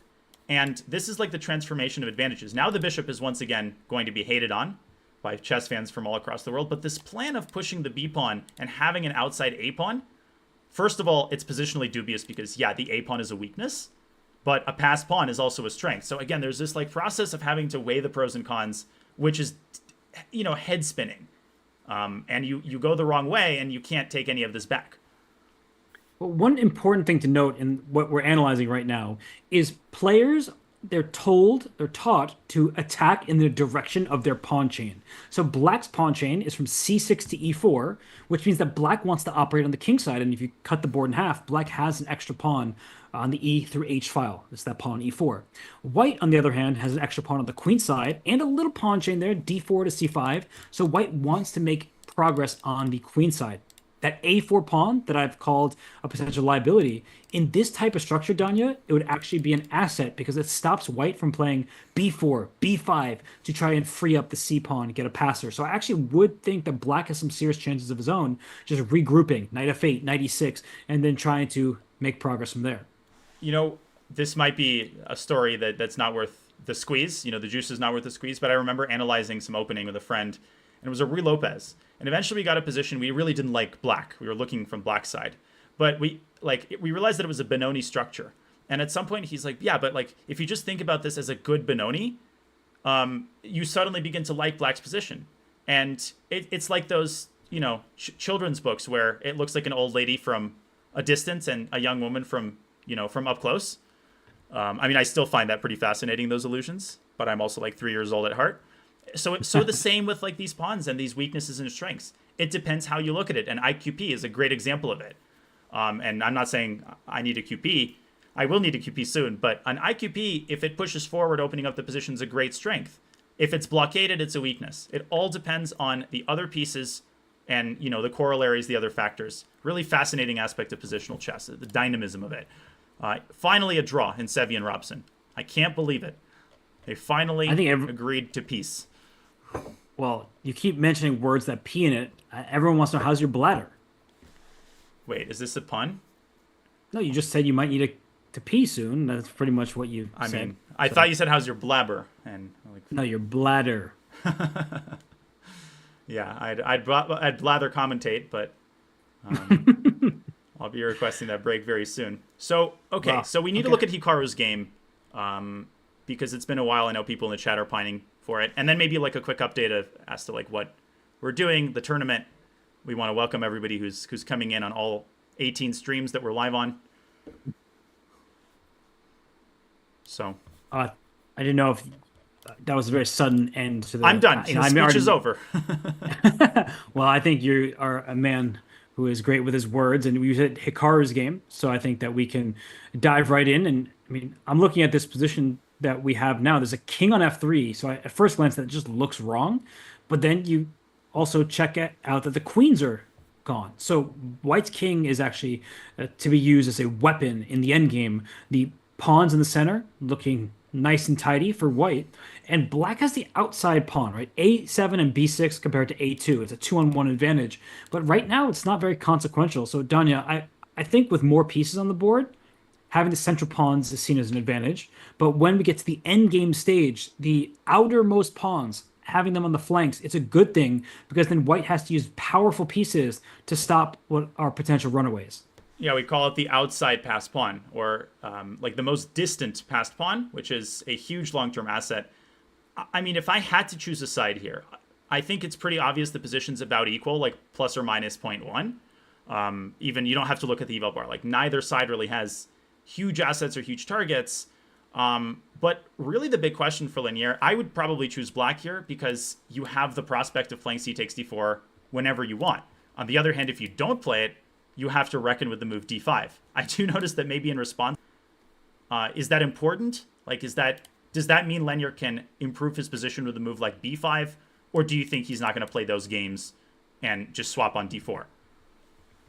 This knight takes d5 idea is something that I really wasn't considering. I should always think what happens if the piece in between two pieces that move in the same direction jumps out the way. And it's just a really good illustration of that down here, that d5 can be met from Black by knight takes d5. But I don't even think that's the end of the story, because maybe White wants to get rid of that pawn in some universe where, let's say you make a move h6. Yeah, I've been trying to find a move that doesn't like get back the position, and I can't. Oh yeah, because h6 actually hits the bishop. Okay, h5.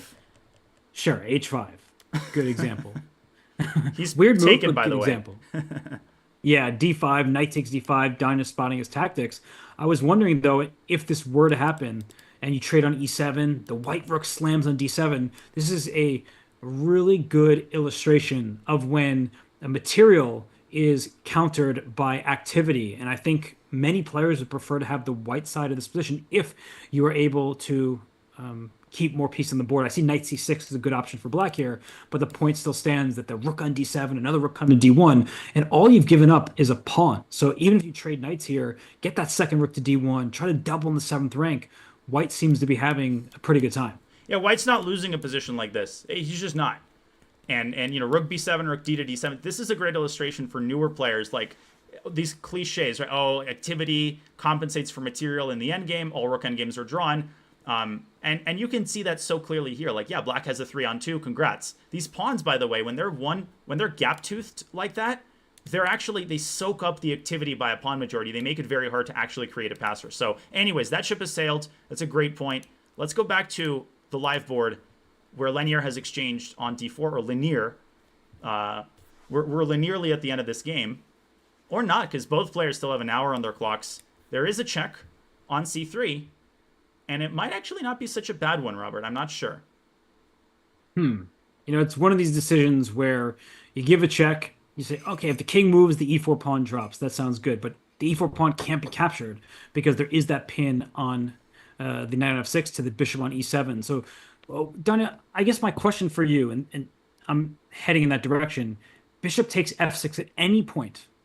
Do you think that helps White? Is black perfectly okay with that trade? It's going to create a material imbalance of knight for bishop.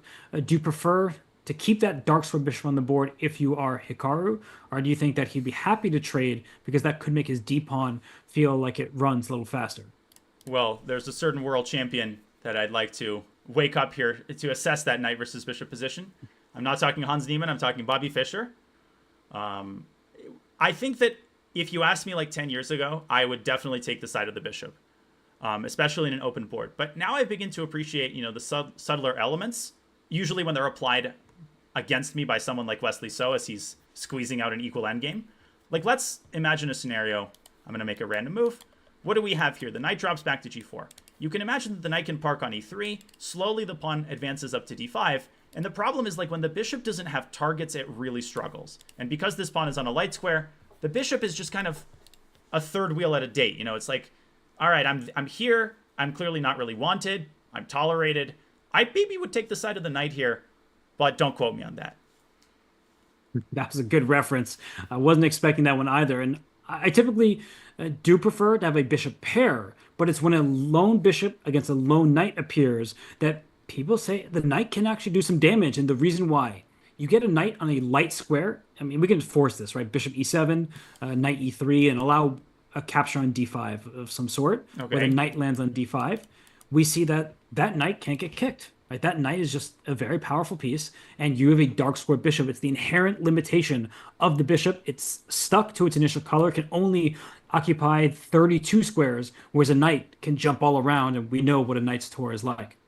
Yeah, I mean, the inherent limitations if you follow the rules of chess. But see, in Naroditsky chess, which I've just invented, the bishop can one time per game move up. No, just kidding.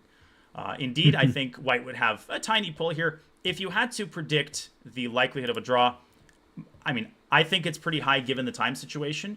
But, when you see players squeezing out these equal endgames, that's how it always starts. You think, this is a draw for sure. There's nothing to see here. And there's definitely something to see here. The knight actually landed on d5 without capturing anything. Wow. That wasn't on my bingo card.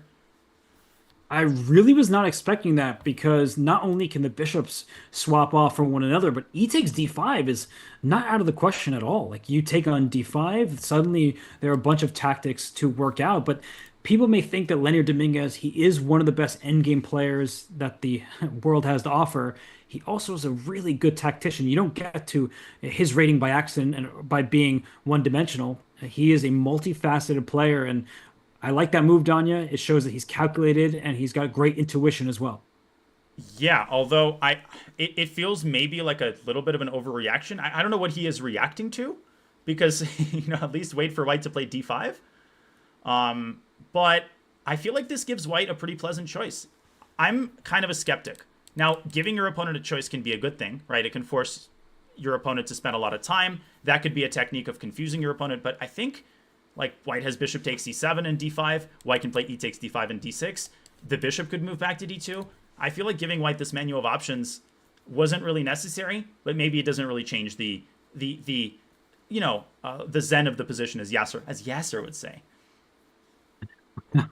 Well, we miss Yaz, great guy, legendary player and commentator. And yeah, the Zen that you're talking about, is it really that Zen though? Like Bishop D2, is black actually going to jump forward with the knight? Maybe knight B4, knight C3. There are all sorts of ideas in this position where maybe linear is not just playing for equality. That if you're not careful, that outside pawn majority, A7 and B6 versus A2, those pawns get going. It's white who could be in some danger. But Danya, I think that this is a better version of a knight for bishop trade. And Hikaru says, what are you talking about? What knight for bishop trade?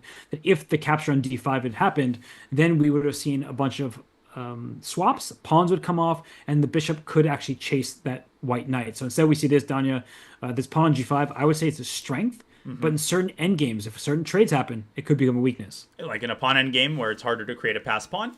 I didn't know h4 was on the menu, so Hikaru ordering from the secret menu. But you mentioned tactics, right? This endgame is becoming a lot more dynamic.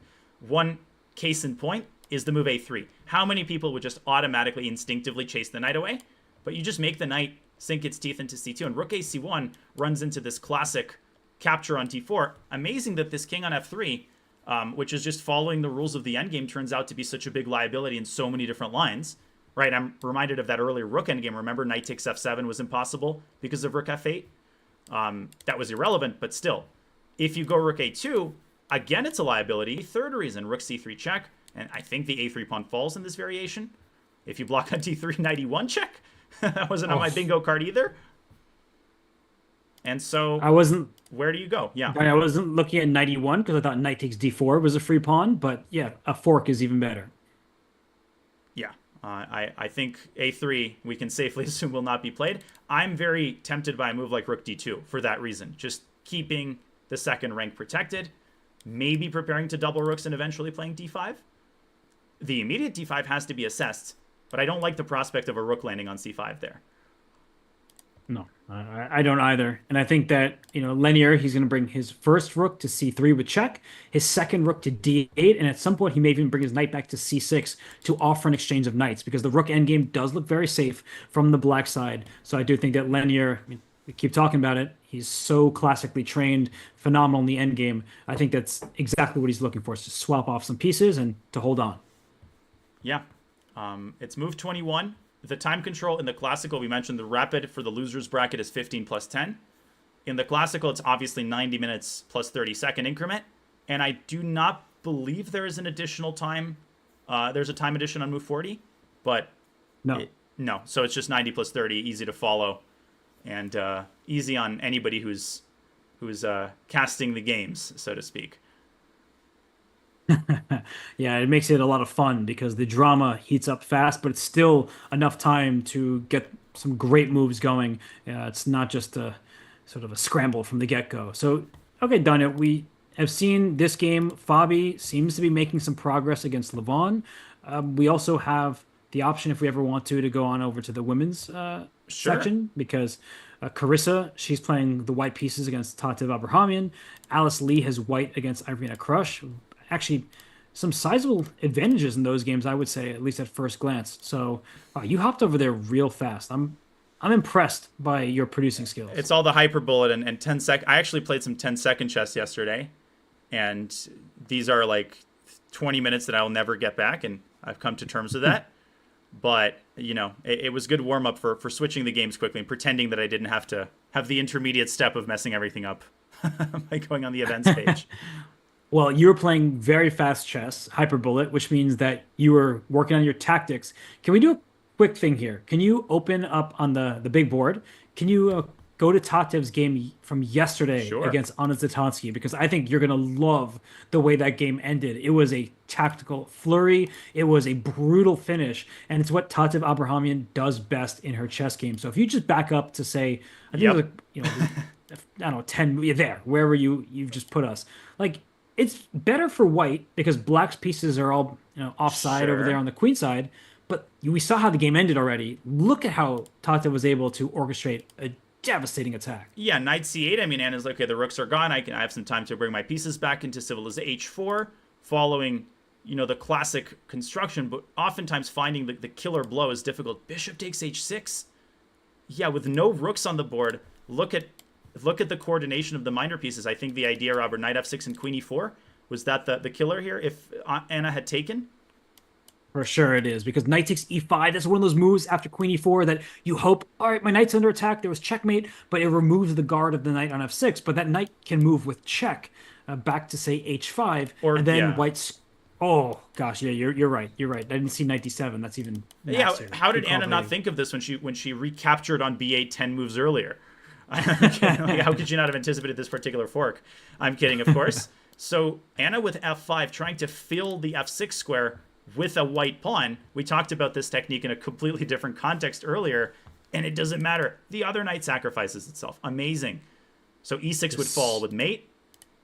Such a nasty finish. Unbelievable. Right? E6 would drop. So instead the queen comes in, and yeah, that was just very quick ending. But there's nothing that black could do. The king got caught, and the queen does beat the three minor pieces when they're all loose like this. By the skin of its teeth. No, not really. Like, the minor pieces will just be vacuumed up one after the other by the queen.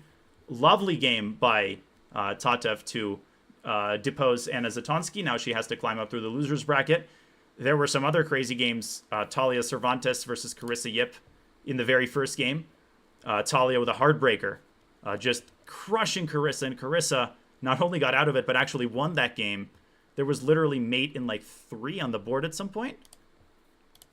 And Tatev riding the wave of success, and I think onto a great position with Carissa here. But I wanted to bring that game up, Danya, because it actually leads us into this match. And what you just said is true, that Carissa won that first game where Talia had checkmate available to her, and then she won the second. So 2-0 for Carissa, 1.5 for Tatev. That would seem like Carissa did better, but it's actually Tatev who was playing great chess, as we just saw, well, with that checkmating sequence against Anna Zatonski. So Tatev using that momentum. Look at her go in this position. B5 was Black's last move, and I think we have to talk pawn structure. White has double pawns in the center, and that E5 pawn isn't just weak because of double pawn. Like, let's be honest, double pawns, they get a bad reputation, but they also open files for your pieces. The problem, as you highlighted, even before I could say it, the bishop on B2 is a bad piece. So B5 is trying to open up the light square bishop for Black.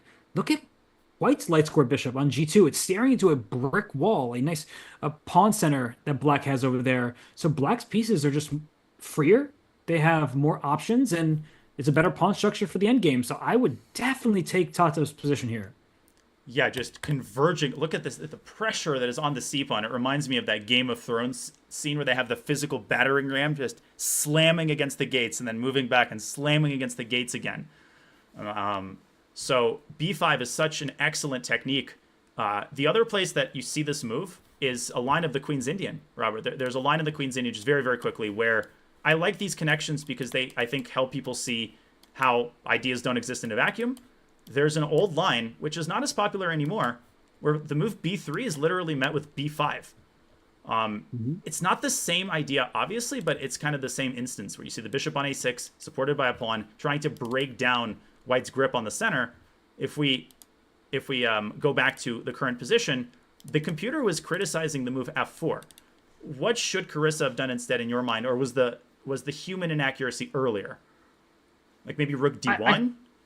Yeah, that's the thing, right? You have to note that your pawn on E5 is defended tactically because of that bishop on B2. So I guess rook to D1 would allow for some, if knight takes E5 from Black, there could be knight takes D5 from White, and we're getting into some tactics in the center here. But it's F4 so natural, Danya, not only because you're defending the pawn on E5, but because you may want to play F5 yourself. And okay, if you let me play F6 after that, I'm full steam ahead. I'm going for the checkmate. So F4 is a natural choice, but sometimes our gut instinct, the moves that we play with our hand rather than with our brain, they're the exact moves that come back to haunt us. You're absolutely right. It's an autopilot move, right? What could be more natural? It's just like cherry, apple pie. Play F4, build the pawn chain, guard E5, and yet the moment Tatev plays B5, the weaknesses reveal itself. In the chat, we had someone asking, welcome everybody, by the way, thank you for joining us. If the trade happens, first of all, this opens the C file for Black. If White tries to prepare E4, that ain't happening, Robert. You're like 5 moves.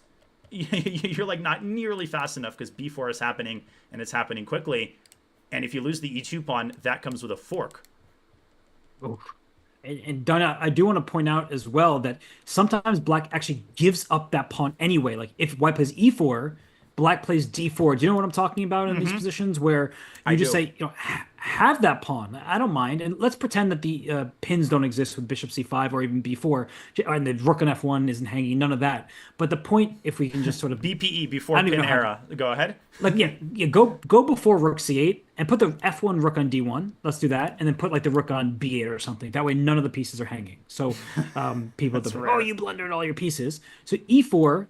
oh gosh, there's still the pin. So how do I avoid this? King H1 first at some point, but we're trying to make it happen. This shows you how bad White's position is. I think this is. Sorry to interrupt you. The fact that we have to go to such lengths to eliminate all of Black's threats just tells you like how bad the move F4 is. For sure. All right, now finally E4, and instead of a trade, Black plays D4, and the reason why Black plays that move is to shut down this bishop on G2. So have your extra pawn in the center. Your light square bishop is way worse than Black's. Black's pieces still have a ton of activity. The C file will be open. There will be some queenside expansion with B4 at the right moment. So as you said, it goes to show how bad White's position is in the game because we just gave White a bunch of free turns and took Black's moves back.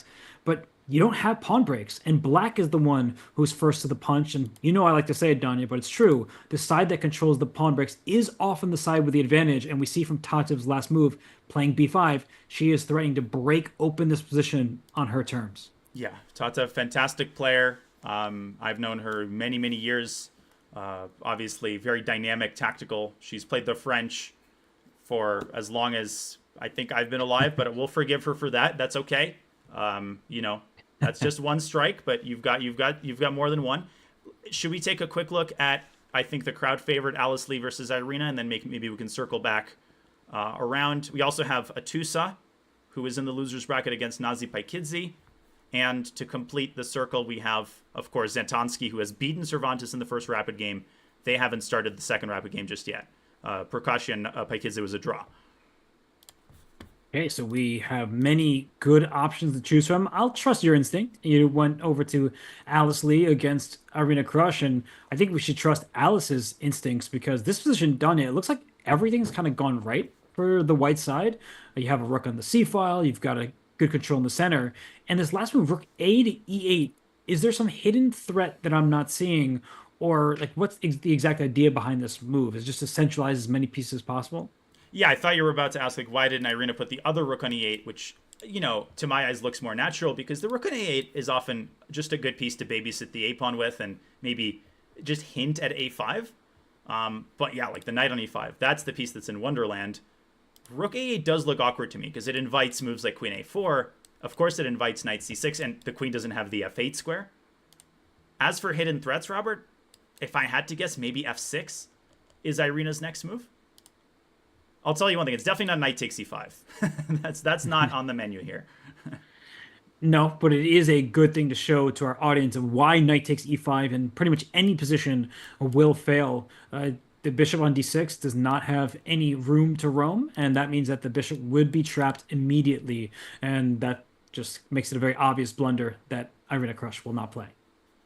Yeah, we hope that this is not how the game will wrap up, and something tells me it won't. But the question now is, okay, Alice, make a move, right? Because all of your pieces might be on good squares, but we've all been there. I think everybody can relate.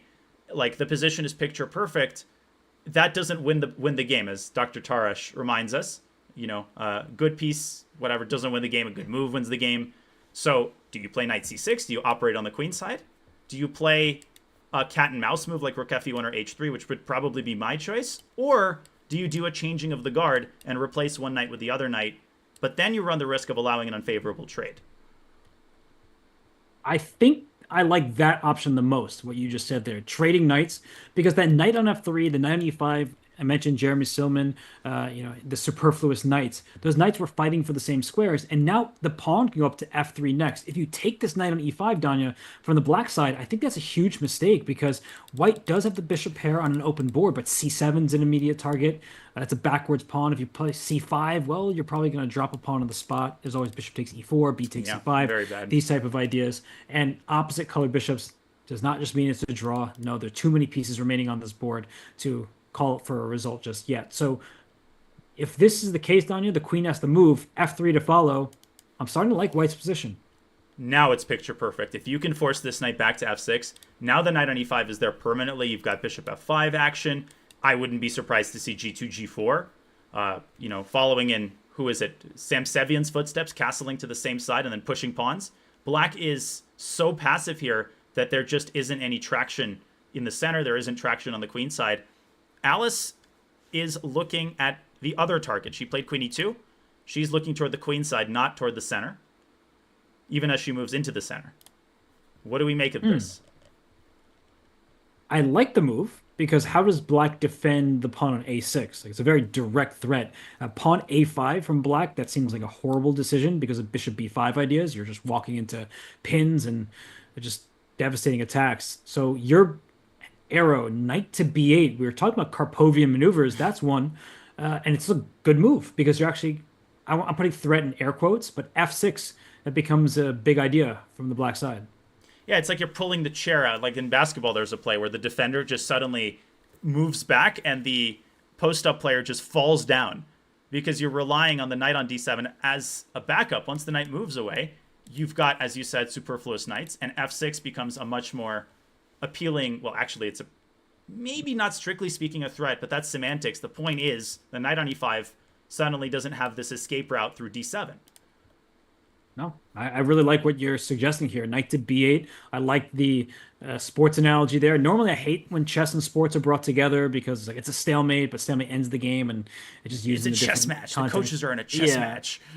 exactly. This isn't a game of checkers; it's a game of chess. And you're like, I don't think any of these coaches are thinking like that. They're just trying to figure out how to get the next bucket. But I really like knight b8, Danya. I didn't see it at first. It's one of those retreating moves that are often difficult to spot just because for some reason our brains don't work in that direction. But you pointed it out, and now that you have, I really like it. And I think that maybe the tide is turning in this game. Yeah, retreating knight moves. I mean, we never get tired of saying it. These positions with a lot going on in the center, a single moment like this could be the turning point. And if Irina finds knight b8, it's anyone's game. I really agree with you strongly. Knight takes d7 and knight e5 would have asserted a big advantage for white. This might have relinquished it, but we'll keep a close eye on the developments in this game. On that note, the second set of rapid games, I don't know exactly when it's supposed to start. We can check the schedule, but shall we swing back to the end game in Nakamura Dominguez and the advantage that Fabi is slowly nurturing against Mr. Aronian? What do you think? Let's go there because I would say that Fabi has a sizable advantage, I would say practically speaking, but his clock, the way that Levon is playing, makes it seem like he feels maybe, at home, at peace with the position. And then knight did swing from f8 up to e6. So, Daniel, looking at it now with a fresh set of eyes, it still feels like white has some pull here, aiming at d5. The a4 pawn remains a long-term weakness that black will be tied down to. But what is Fabi's next wave? Like, what does he do here? Because things look really strong, but how does he actually crash through? And if he doesn't, does black have some threats up his sleeve? Well, first of all, look at the last couple of moves. And what game does this remind you of? Well, perhaps a more frivolous affair. Knight b1, knight f8, knight c3, knight e6. Wait. One second. Let me refresh. Okay. Wait, did Fabi... Yeah, again, there's some weird bug where it's like telling me that certain moves were played and they weren't. The current position is this one, I think. Can you check on your end? Is this the position after queen b6? Yeah, whoa. F4. We have a lot to talk about because So originally it was showing me knight b1, knight f8. It was like, did Jan Nepomniachtchi and Daniel Dubov hijack, the game feed or something? So Fabi exchanged, and rather than playing f3, he actually directly pushes the pawn f4. Obviously, en passant is possible, but it was not played. Instead, Aronian pressing on this pawn. Wait, okay. We have so much to talk about because f4 was not in my list of candidate moves. And for those of you who may not be familiar with that phrase, candidate moves is just the list of moves that you're considering for a given turn. And I think I get it with hindsight as a helping hand. Done. If f3 had been played, what's the difference, right? f4 seems more aggressive, trying to push all your pawns forward, go for checkmate. f3 seemed to be an attempt to open up the light square bishop, but it also cuts the queen off from h5. So when you make a move like f3, look at your dark squares. Knight h5 immediately threatens a fork on g3. That would win an exchange for black. If the queen gets to g3 and a bishop behind it on d6, there's all sorts of checkmates. Knight jumping into f4, pawn to f5 in some universe as well, if you can make it work. We could see the outline of a clear attack from the black side. So I think that's why Fabi chose not to play f3, which I think is the preferred move. Like it's the preferred idea, but it would backfire immediately. Yeah, like if you could guarantee that your opponent takes en passant, then you can understand that. But of course, this opens up a whole world of possibilities, as well as a protected passer on e4, which, yes, is blockaded, but no, not by a knight, which would be the idea. Actually, if you could switch places, right? You put the knight on e3, the bishop on c3, that would probably be preferable. But after queen b6, knight takes d4. Is it a threat? I think it is, because the bishop could come to the knight's support. You don't really want to play a move like rook d1 because, well, the rook has better things to do, like doing nothing on f1. But if you can find a tactical way to defend d4, I think that would be preferable. So a tactical way. So does d4 need to be defended, right? Because knight takes d4, there's queen f2 ideas. But I do see that like bishop c5 is the follow. It looks really sharp. So I'm asking the tactical wizard here, that's you. Is knight takes d4 black at a free turn? Is that a threat? Yeah. Yeah, I acknowledge that this is a very complicated question. Feel like it is a threat, and let me explain why. Again, it's a situation where it's hard to find a pass move. But okay, let's say rook fc1.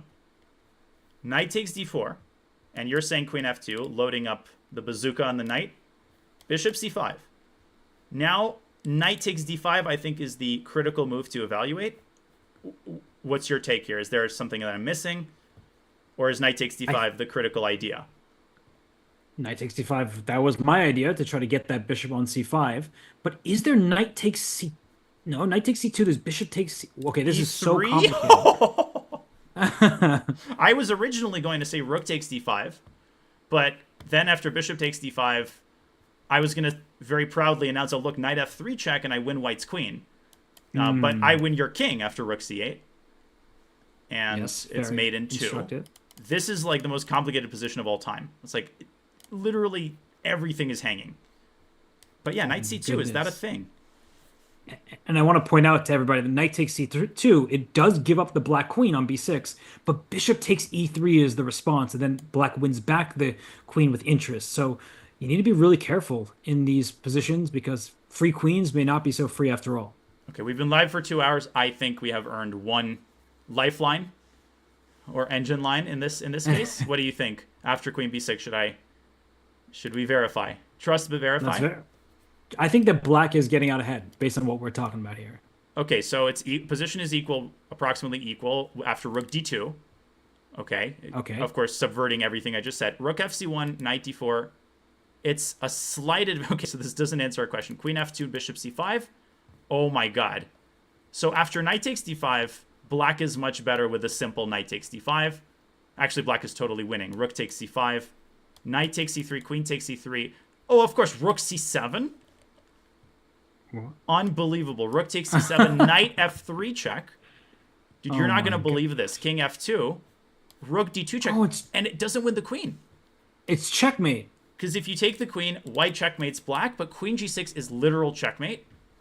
And if king f1, there's knight h2? And if king f1, again, you can't take the queen, but now you force the king onto a square such that the queen could be captured with check. That's sickening. Or just sick. And sickening. Oh my gosh. That is as wild a tactical sequence as you could possibly ask for. And we're just absolutely fortunate to be watching 2 of the best calculators in the world. I mean, Levon Aronian, he just is coming up with all sorts of crazy tactical ideas. And then Fabi, he's known as the calculator for a reason because when he sits and thinks, he often finds the best plan. But wait, there's more. The best move for white, which yields to a clear advantage, is knight c3 to d1, which in many ways is reminiscent of the move ding, or either ding missed or Gukesh missed. There was a retreating knight move, the very similar idea. And the whole point is that suddenly the bishop, not the knight, is the piece that's exposed. And if you play knight takes c2, me take more pieces than you take. And it's still complicated, but white is better. And finally, Robert, I'll let you expand on that excellent point you made about Fabi and his, perfectionism in a good sense. After rook fc1, black is better, or actually after queen f2, the position is equal or only slightly better because of the resource knight f3 check, gf, and d4. And, both players' brains explode and the game is declared a draw. So is it equal because there's like back rank checkmate ideas, like bishop takes d4, you take back, and it looks like the black back rank is exposed, but the bishop on e7 does cover all sorts of mating ideas. So this is just wild. Look at the computer line as well. Bishop f8, bishop takes d5, queen g6 check, king h1, rook takes d5, and takes, check, king e7, queen a7, rook d7, equal. Yeah, of course. I mean, why did we need to show this, Robert? Let's not insult the intelligence of our average viewer with such trivialities. So how is this equal? So queen c5 check, obviously queen d6 looks to be the reply from black. And I just want to point out that the end of a variation like this, like white may even temporarily be up a pawn. Whether you take on d6 right away or take on e4, temporarily speaking, white is a pawn ahead. And I guess black will win b2, white will try to win a4, but maybe white just has too many loose pawns. There's an inside joke that I had in regards to Dvoretsky problems, which are famously difficult. and it goes like, oh, you give a student the position after let's say knight takes d4 and asks to evaluate it, and the student says, okay, after 3 hours, I think white is slightly better, and Mark Dvoretsky says, okay, explain, show your work, and the student demonstrates this entire line, and at the very end he says, well, and I concluded that white is slightly better because white is up a pawn in a rook endgame, and Mark is like, no credit. Why? Well, the line was correct, but you misevaluated the endgame. It's actually equal. You know, it's always fun when you get to, you know, you get to see people's thoughts, but then they try to take the shortcut and, correct it on the spot. Yeah, and now we zoom back just like in a movie. You know, the pot that we dropped on the floor, it reassembles itself, and I don't think that we will be going down this rabbit hole. But who knows? Well, you just made it sound like a scene from Memento. So That's we exactly get to the movie I was thinking of, actually. I'm not kidding. fantastic film, but I guess we get to replay that right now. And I mean, so Knight takes D4 Wait, I don't is remember what we were kind. just talking about. Just kidding. Maybe you should write it down on your hand and give yourself a clue that you won't be able to figure out in the moment. So, but in all seriousness, Daniel, so Knight takes D4 is like kind of a threat depending on what move white makes right now. Like, let's say we just make a passing move like King H1, okay? Just like a random move. Mm-hmm. So King H1, Knight takes D4, Queen F2, Bishop C5. Knight F3, Bishop takes B6 is no longer a check. Yes. So Bishop C5, then what happens here? Because it seems like black is protecting everything. This is still the best move, because remember, my move was Rook FC1, which is actually a useful move. But amazingly, even without it, Knight D1 and white is in the driver's seat. Not as much, but still we go down the same line. Queen A6, Bishop A7, D4, and only move is a Rook to G1, because remember, the Rook is in the Queen's line of sight. Queen takes A7, Queen takes C2, equal again, obviously. What? Okay. Why? I understand that black has two passed pawns. They look a bit scary. Because of But that bishop, H5. Just kidding. but that bishop on A2, Danya, it looks very promising. Okay, we have the evaluation now, so we get that the engine says it's equal. But I'm just trying to think about this how the players would. Mm-hmm. You see that black has compensation. There's no denying that. D4 and E4 pawns. The rook is behind one of them. You can start marching them forward. But the bishop on A2 in particular would scare me off from a line like this because I would not be able to assess it. And then I would say the F7 pawn is always tender. This just doesn't feel like quite enough compensation. And can you do me a favor? How many moves for black at that point in that line we were just looking at? Like how many moves in that position? You said it's equal, but how many moves keep that equality? It's like 3. H5, E3, and then white is slightly better after H6. I think you're bringing up a very important point, though, right? Fabi down to 26 minutes. What is he thinking about? A lot of people are like, well, obviously he's trying to puzzle his way through this mess. No, I really feel strongly that he's actually thinking about how to defend. He might be thinking about which restaurant he wants to go to, but I think he's thinking about how to defend this pawn, right? Because there's queen D2. My vote would be queen to D1 because it keeps an eye on this A4 pawn. The point is this. Is knight takes d4 a threat? Is that an important question to answer when you're sitting at the board? Well, the answer would be yes if white had really important things to do. Like if this was a tactical position and white had something that he really needed to accomplish now, yeah, you would have to calculate knight takes d4. But it's a fairly close position, and I don't think queen d2 or queen d1 really impacts the position that much. Why would you risk it unless you're that confident in your calculations? Do you kind of see what I'm getting at? Maybe it's an irrelevant meta question, but I do think it's important, and it's not talked about that much. We talk a lot about body language, but what are the players actually thinking about?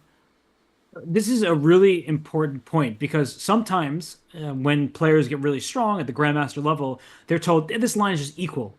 But finding the path to equality is quite difficult. And there's actually a Lenny Dominguez game I can think of where he played against Alex Lenderman in the U.S. Championship. And Lenderman played this very forcing opening. He sacrificed a pawn. And then he made a mistake, after 20-something moves.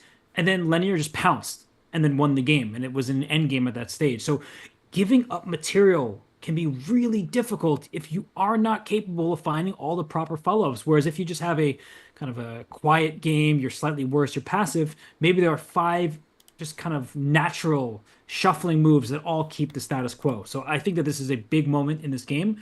But Daniel, I also noticed that some of the losers bracket, the rapid games are ongoing, and I also Hmm. wanted to point out that Hikaru against Lanier, that one looks like the end may be near because it is all petering out. Well, two names. The end, Lanier and Peter, and you know, you really attended the Lecouture. Yeah, we have a fascinating game in Wesley versus Mishra. It's a Berlin line that I actually play a Yes, lot. So I let me thought. just very quick go ahead.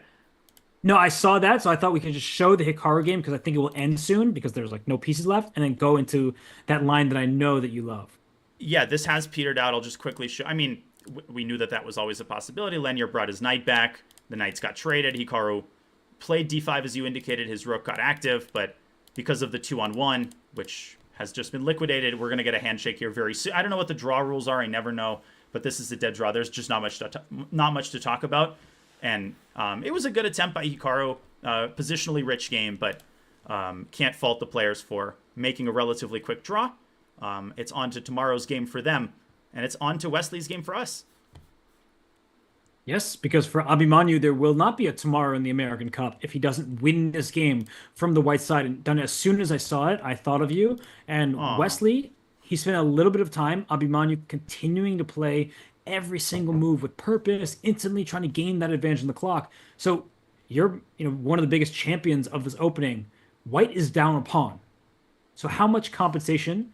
Is it complete compensation? Can White really strive for an advantage? How do you assess this position and keep the opponent in mind? It's Wesley So that Abimanyu Mishra is facing. Well, I just turned on ChessBase. I hope my computer doesn't explode because I wanted to check who played this line first. And the person who played this line against me first, I actually played the Berlin with black. I know this is going to be a lot for people to handle. And Ray Robson in the 2014 US Championship, I prepared for hours for our game. And he plays, so he goes into the Berlin. At that time, I think he was mostly playing Rook E1. I thought it was a good chance to make a quick draw. Ray plays D4. I'm like, okay, I didn't look at the endgame. And then he plays this move, Bishop to A4, and I'm like, wait, this is legal? Like, Bishop can move backwards here? And it's turned out that it's an incredible gambit line. It was played by Eric Geisy in the Olympiad to almost beat Vokirov. And it's an incredibly dangerous line that has withstood the test of time. Ever since then, I've picked it up. I've played it almost exclusively in Blitz, and we can see now that even in serious rapid and classical games, it has its place. Now, black has multiple ways to play and to equalize. You essentially choose between e4 and e takes d4. I don't have time for a long, theoretical discourse here. Wesley chooses the principled route, and Smith-Morra style, the pawn is sacrificed. You see this move b5, creating Luft for the light squared bishop. And after bishop b3 castles, knight c3, bishop f6, rook e1. I've had this position a million times. And the big question is, does black chase this bishop away from b3 with the move knight a5? As far as I know, this is very often played, and I just want to display one trick, Robert, that people fall into all the time. Bishop c2, bishop b7, there is this idea knight takes b5. And it's a very unusual geometrical construction where h7 and b5 are forked. And after g6, queen b5, it's not the end of the story, but white wins back the pawn with a big initiative.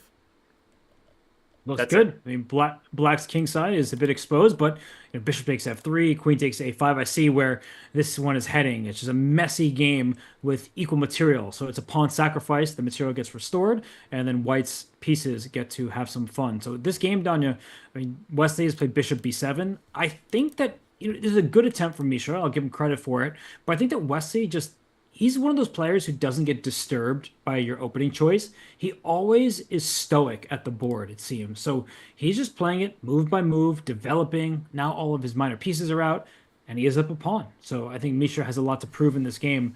It's not going to be an easy fight. Stoic or Stoic. And I have a cool story. I just checked this line's first appearance. Bishop a4 was first played in 1897 by Showalter against Pillsbury, one of the best American players. And then remember how I learned about this line and then started playing it with colors reversed. After Showalter played it 4 times in his match against Pillsbury, the next appearance is by Pillsbury, who started playing it with white. And he ended up playing it with white 5 times in 1898 and later. So it seems to be a recurring theme. Wait, this is a really cool line. I didn't know about it. And 110 or so years later, I had the same experience. That's really funny because back then you could play things many times as Uh, Score sheets, they weren't exactly shown on the internet as they are today. So as soon as a new opening is played, everyone goes, "Ooh, what's going on? Let's analyze that," and then you can't play it anymore. So you hear the top players talk about this, Danya, the one-offs, right? Like you play it for that game and that game only, knowing your opponent isn't expecting it, and then you never play it again because it may objectively be unsound. Yeah, it's very well noted by you. We often see a knight coming to e5 in this line, but Abimanyu is not like an expert in this line. He might even be playing it for the first or second time. So bishop f4 is the kind of move I would consider as someone who is not initiated in this line. Just complete your development. I don't know if bishop f4 is good or bad, but like having developed an intuition in this line, I would be very tempted to stick a knight on e5. And we've talked about this several times today. Like these knights in the center that cannot be captured the way that you want to because of either a fork or a trapped piece as a result. Not easy. Not easy. Trying to gain some space. You are down a pawn as white, but there are some threats that you can try to use. But while you were talking about that, I just peeked over at the other game in the losers bracket between Ray Robson and Sam Sevian. And Sevian played the French defense. So we get a French. And I have to say, of all the Frenches I've seen, this looks on the fun side for both colors. Like Black's king looks bad. If you could put that bishop on f1 and just pick it up and put it on b1 or preferably c2, that Black king might just be hunted down and it might be checkmate soon. Knight h4 to g6. That's another idea that would tempt me, but Black is just in time. And look at all of the tension, Danya, right? CD4, FE5. You don't know exactly where Black wants to capture, but C takes D4 is a threat because in some of these positions, White cannot actually successfully capture back C takes D4 because then Bishop B4 may be an option and there will be tactics galore. Yeah, the chaos is just slowly built. It's like the ordered chaos. Like everything seems to be in its proper place. White has the classic pawn chain, and yet it's getting attacked from all sides. Nimzovich famously told us to attack the base of the pawn chain, but the best strategy, attack the base and the tip at the same time. So, if this was Freestyle Fridays, yeah, the bishop would probably be on b1. So the question then becomes, okay, should white play knight g3? But the issue with that move, and this is very important for people to note, the moment the knight moves away from e2, c takes d4 becomes a very scary prospect. And the reason is after bishop b4, were the knight back on e2, this wouldn't be scary because of knight c3. This, by the way, is the reason that in the French, Black rarely rushes to exchange on d4, even in the advance. You don't want to give white's knight the c3 square. So queen a5. The queen did not go from d8. It went from b6. Very savvy move by Sam, preparing queenside expansion and tying down this knight simultaneously. It's a really good attempt here from Sevian. And one of the big questions that is not so simple, Danya, is that if Black does play c takes d4 and white recaptures the pawn, I know the knight on e2 can go out to c3 to block a bishop b4. Right? The pin won't win you a queen, but it will change the pawn structure. So is that pawn structure favorable for Black, especially if the queens come off in the process? The Black king feels a lot safer. Suddenly we're starting to see some weaknesses arise, and maybe Black can say knight b6, knight a4, a bishop, get that light score bishop out, play rook to c8, and there could be some pressure down the queen side. By the way, I have to cut off your excellent point making because Fabi, unbelievable, you predicted his move. He played king h1 in his game with Levant. I think is now you have to double check because I'm not trusting the relay. Unreal. He actually did leave the pawn hanging. Yes, but it wasn't. I'm just going to be, please bust honest my with bubble. Everybody. Yeah. No. I'm being honest that I said king h1 is like a wasted tempo. I didn't say, oh yeah, that's definitely the move that they should play. So Fabi is actually, he's taking what we're saying into account. If you pass the turn to Black, was that pawn hanging? The answer is essentially no. And the king on h1 is out of check's way. Great decision from Fabiano. I think he's putting maximum pressure on Levon, and we'll see if he can continue expanding and going for a kingside attack in that one. Yeah, I want to go back to the Sevian game because we're focused on it. But just for people who are just joining, we were just talking about this earlier. Levon, he didn't even lift, he didn't even think about lifting the knight up from e6, which is often a frustrating thing that happens is you invest 30 minutes calculating a move and your opponent's like, well, I wouldn't.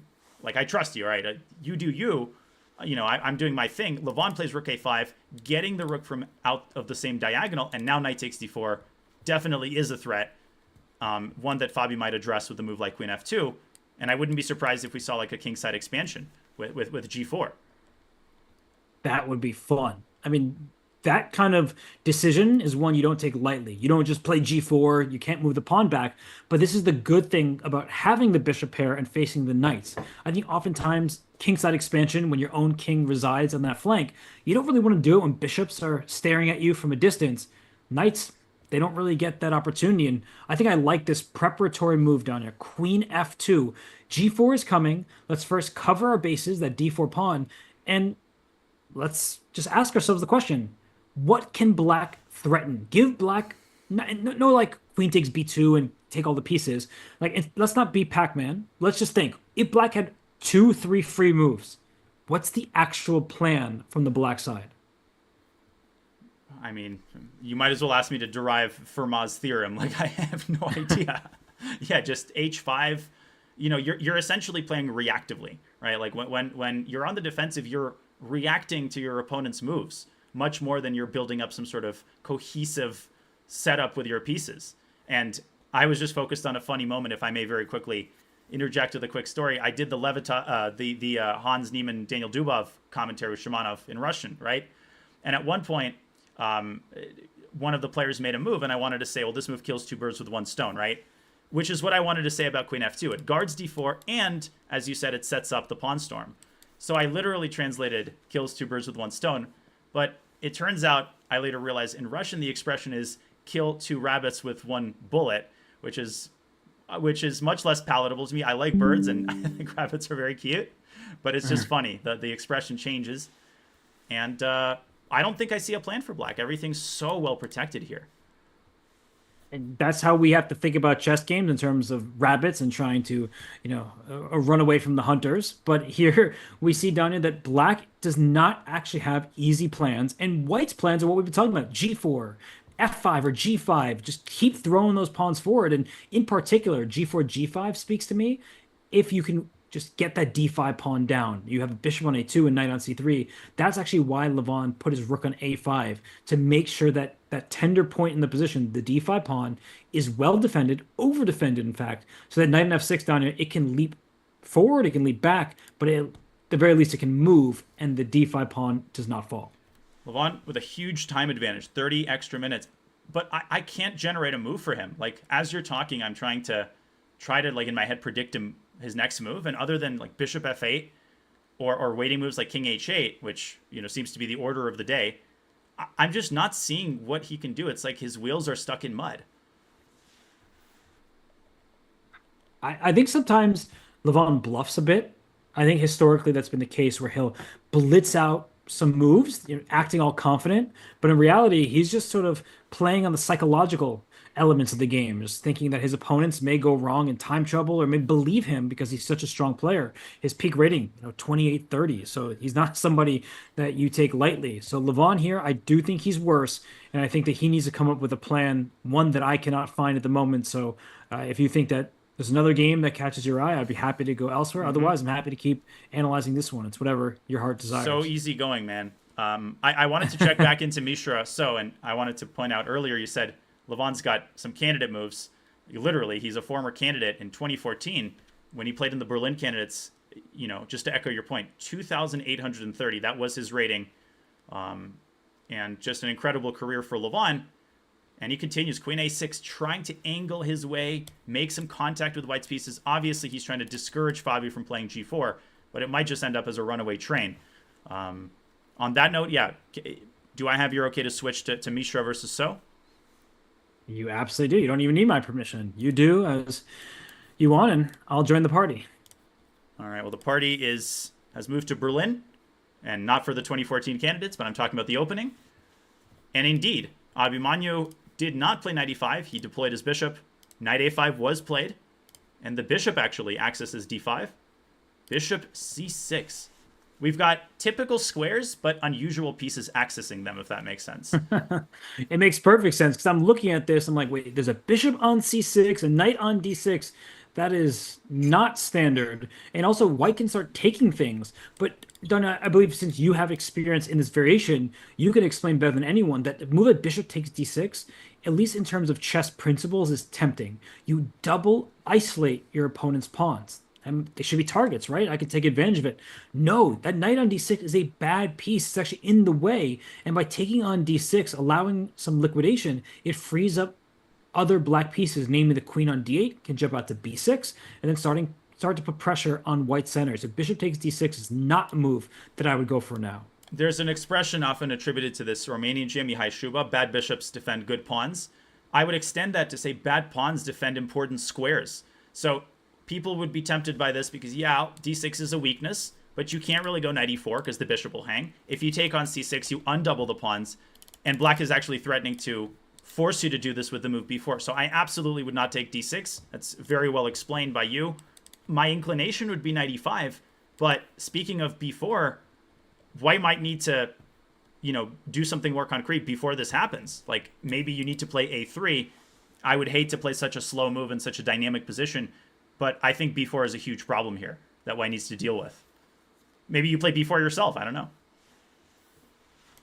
B4 is one of those moves that you can't take back for either side. It gives away some key squares. So this is a big moment in this game for Mishra. And Danya, I'm looking at the clock. Suddenly we're about even on time. And I do think that this position is harder to play from the white side. Maybe I'm wrong. You have played this many times yourself, but you have to prove that you have an initiative. And Abhimanyu has to win. So you're not even playing like objective chess at this point, and chess has to be objective. You make moves like b4 as he just did, and I think that we can see the question mark on the live board there. Not the best move, but a move that he probably felt he had to play. Yeah, I mean, obviously gives up the c4 square. Maybe he follows it up with a4. And I wanted to correct, I misspoke earlier. I said it was 15 plus 10. No, the rapid in the loser's bracket is 25 minutes to start the game with a 10-second increment. That's why the players have over 15 minutes. They haven't actually played that quickly. Well, that undermines my point. Yes, so does this.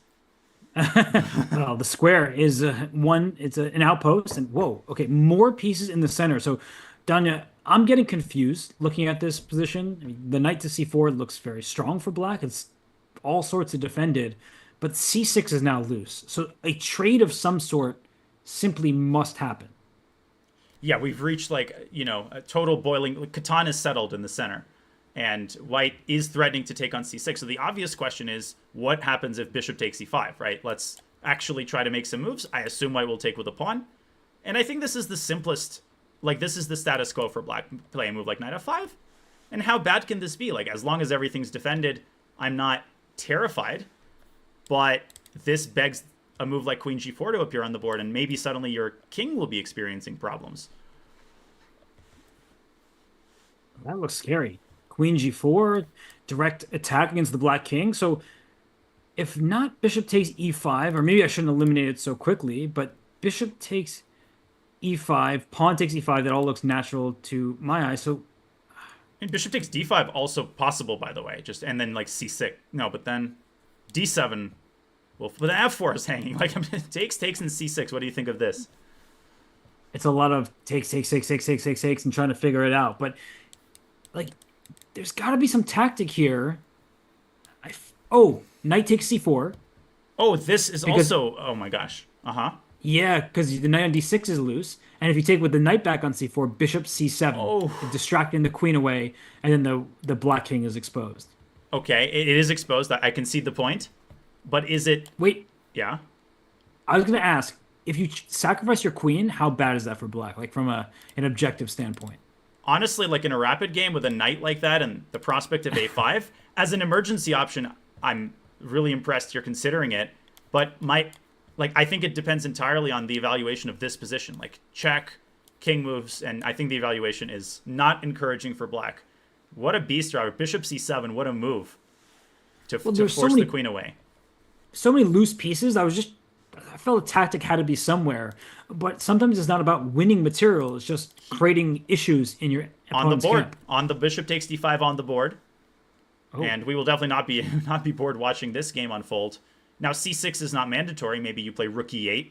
Very Wesley move, by the way, to play rook. Just in the midst of chaos, he just improves a piece. So he does this all the time. Yeah, rook e8 is one of those exceptionally calm moves, but the e5 knight is well defended, and there could still be some tactics Knight in the queen b6, g4 comes maybe? to mind there. What about knight b6 here to guard the d7 pawn at the end? Ooh. Yeah, that I can get behind. Offering trades is a pretty good idea, and a capture on f6 doesn't scare you because, as you said, the knight on b6 defends that d7 pawn. I like that move a lot. Great find by you. You're doing well with the knight retreats today. I mean, it's Wesley's the one who took on d5, so I think he has a move in mind, but he's obviously verifying, double checking. And what a rich game here. Of course, let's not forget the most important, white is down a pawn. So you feel the need to prove compensation, and that's a huge problem as more pieces get swapped, right? The pawn will eventually announce itself and make its presence a little more felt. There's a burden there where you just feel like not only are you down material, but you feel like you have to recover that material if you're Mishra. But he needs to win this game. He's doing a good job on time, but Wesley So hanging in there on the board, and Ooh, I and see. he's blundered it. Whoa! With c6, he's played the move. And Robert, you're exactly on the money. I think he's missed this bishop sally to c7. Unbelievable predictive power by Grandmaster R. Hess. But the blunder symbol seems too harsh, Danya, because I see the two question marks. Black was better in the previous line, but I see on our live board there that it's still only slightly better for white. So knight takes c4. Wow. I BC. Oh. Which maybe he's going for this consciously. And honestly, like, this wasn't even on my radar. Like, it wasn't even on, my neighbor's radar. But after bishop f8, queen f8, are you really telling me black can be that much worse with these targets and this pawn on c4? That's a protected pass pawn. The d4 pawn is a permanent target. The bishop on f6 is very strong. This looks actually very promising in terms of holding for black. I'm not saying black is better. I don't think that's true. But all Wesley needs is a draw. So maybe this is what he's aiming for. And Danya, just to satisfy my curiosity, can you please sacrifice the queen and tell us just how bad it is from the black side? Yeah, actually, CD is the best move. So just for people to note, queen c8 is +4 because of the line that we had indicated, queen g4, check king h8. You could even play queen f5 here. Beautiful, major piece action because of rook e4. Look at this rook lift. It's just a classic textbook rook lift. And the knight on c4 is but a passive spectator. So you actually do have to sack your queen here. And it's +3, and it's +3 because I think the d5 pawn is a huge weakness. The problem is that white gets the queen out to f3, and Wesley, by the way, has immediately gone for the correct continuation, sacking the exchange and diverting the car from the cliff here. Monster. Wesley, when his back is against the wall, I feel like he just calmly plays the move that he considers best. Sometimes people, they just make a move. You see it on their face. Like, oh, how did I get into this position? We can't see his face at the moment, but I do believe that Wesley is going to be feeling okay about his chances here. But credit to Mishra. He is giving himself an opportunity to play for a win, and that's more than a lot of people can say against Wesley So. So, I mean, not to use his last name a bunch, Danya, I see a lot happening in the other games.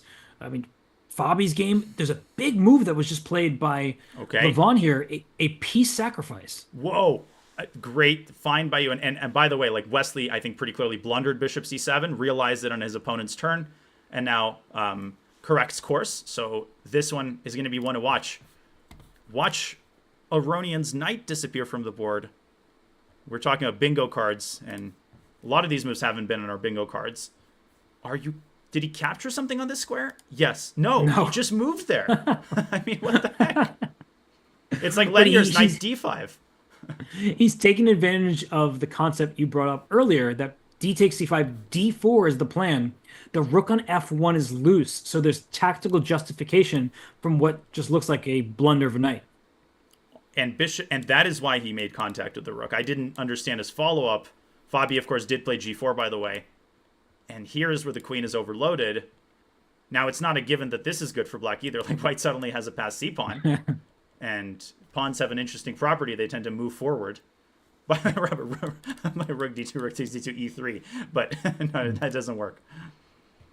Wow, that's fun, though. You're coming up with all sorts of good variations here. But it's a good question. Like, is this good for white? We see the question mark given to the knight c5 move, and you're putting e3. I think that white could play queen Oh, queen e2, queen c6, knight d5. Like, what's going on there? Oh my gosh. So e3 trying to just obviously deflect the. Oh, Yes? What happened? okay. Go queen e2, right? Queen c6 check. I just keep going with this line. This is Knight sick. d5. Yeah, and if you go queen e8, there's rook c8 check. Unpinning the knight, and the hunter becomes the hunted. It's your favorite moment in sport. Like the defense becomes the offense. A beautiful find. Someone did their puzzle rush with their cereal in the morning. What a line. And Fabi has taken on c5. I think despite the computer's criticism, we need to realize like the depth is low. Even the engine is struggling. What if we get this on the board? How crazy would that be? That would be nuts. And I didn't do Puzzle Rush, but I think I'm just inspired by commentating with you. So the Oh, tactical hey sequences now. are coming to mind. It's true. Oh my gosh. No, bishop takes d4 is very likely because if you're not doing that, well, there are other. And rook d1 is possible, I suppose. What do you think? Rook d1. Rook d1. So d takes e3. You just swap a pair of rooks, take back on e3, and the c5 pawn lives to see another move at least. The reason I'm very tempted to play bishop d4 is because it invites the black rook onto a vulnerable square. It gives you that asset, that trump card, which in a very tactical position is super important. It also forces the rook from the back rank, which enables beautiful tactics like the one you just spotted. Wowza. I'm like overwhelmed at the moment, and I did want to point out that King H1 by Fabiano, which was a good move at that time, it allowed this tactic because the rook on F1 is no longer defended. If the king were still on G1, I think some of these tactics wouldn't exist in the same way. So I just wanted to note that there still would be tactics on diagonals and things like that. But think about what changes with every single move. The king on H1, safe in the corner, but no longer attached to that rook on F1. So Danya, I like your rook D1 move a ton. I think that the quick transition in pieces coming off the board, rook D1, D takes E3, rook D8, bishop D8, queen takes E3. Like at first glance, there's a check on F1 that looks scary, but I think that the white king safely goes up to H2 at the end of the line, and I'm not really sure if black has sufficient counterplay to claim anything resembling equality. You're talking about this line, correct? Queen F1. And Yeah. are they going down this line? It looks like it. Oh my goodness. They are going down this line. Great call at a great time. So let me reset the analysis board, the big board. Fabi did play rook d1. He did take on d8. He did not take on e3 just yet, but I think he will. And he is saying exactly what you're saying. And I want to point something interesting out. If I may just quickly go into this again. If black's rook were not on a5, but on a6, let me just shift it, knock it over with my sleeve. And let me just make a random move for white. I think this would be winning for black due to this tactic, knight g4 and rook h6. So Wow. It's been this recurring theme in the game, how a move that was excellent and very well played at a good time, when it was played, turns out later on to be a liability and you want to take it back. Nice find, though, by you. That's a tactic that if these players get into immense time trouble, it's so easy to overlook this rook swinging from a6 to h6. Of course, Fabi would not fall for it, but it's really important and instructive to note that. But what does Fabi think about here, Danya? Because if you don't take the pawn e3, a move like queen e2 to offer a queen trade, I get that, but you love collinear moves. I think we would see a collinear move there. Queen e2 might be met by queen d3. Please take me on that square. Then I'd have two passed pawns, and black suddenly would be winning. But queen e2 is a move you play if there's something wrong with queen takes e3, and maybe he's trying to find a response to rook a5 to a6. I wasn't joking. Like, Levon has a wealth of tactical possibilities in this position. I'm also seeing g5. The bishop could get into the action.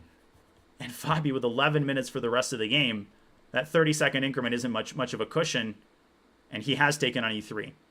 Big moments here. He's a smart man. I mean, he just simply grabs that pawn, says, I don't mind if I do, and these queen f1, bishop c7, it only gets you so far. There will be rook f2 at the end, protecting that vulnerable pawn on f4. And let's talk about the opposite colored bishops, Danya, because white is a pawn ahead. That's the good news. Opposite colored bishops, they can be great when you're the attacking side. So black, Levon here, is saying, oh, I can get an attack going. My opponent can't stave off pressure on the dark squares. But I mentioned this a long time ago. The bishop on a2, it's waiting in the wings, and that f7 pawn is also tender. So I could see a counterattack in the future. and there's just like every available tactical avenue is open. There's a weak back rank. Like any theme you can think of, pins, forks, collinear moves, we can find an example of it like within 2 or 3 moves. You want a back rank make? Sure. Queen d3 in this position, I think, is met with rook d2 anyway, x-raying the bishop and forcing the queen to move to f1, which is not a good thing because the bishop will hang after king h2. So this rook is like when in foosball you like swing side to side, that rook is just trampolining and keeping everything guarded. Lovely just nerves of steel by Fabi to go into this in such time pressure, trusting his calculation as he always does. And he has every reason to trust his famed calculation.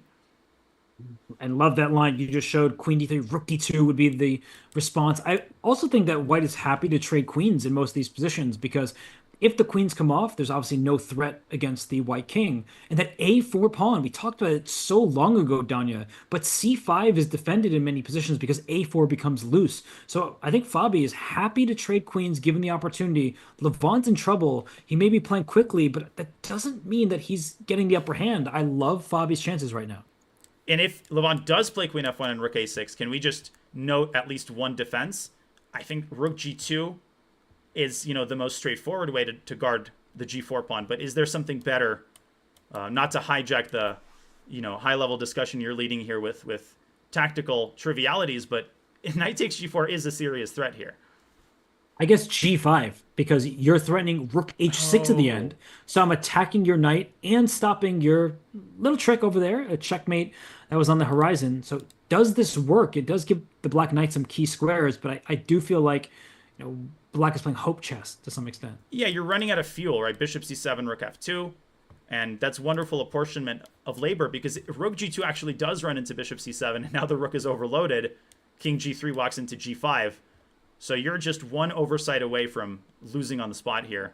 g5 is excellent, excellent. Fine by you. And clearly Fabi noted this move down. Okay, so Levant is in trouble.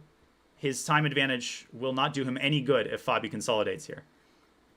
But this g5 move that we mentioned from white, and then you mentioned one from black, like queen f1 followed by pawn to g5, it's something to consider from Levant's perspective, because if that diagonal opens up, the white king is checkmated. So it's not just the h-file, it's that diagonal, the dark squares, the white king could be in grave danger. So it doesn't work right away. I see that. I think the white rook can always slide to f2, but that's something that you need to look out for if you're Fabiano.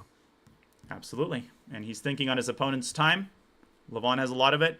In the meantime, quick checkup to the other games. Looks like Mishra is expanding his advantage despite Wesley's great decision-making there. Heads up call to give up the exchange, keep himself in the game, but he is still worse.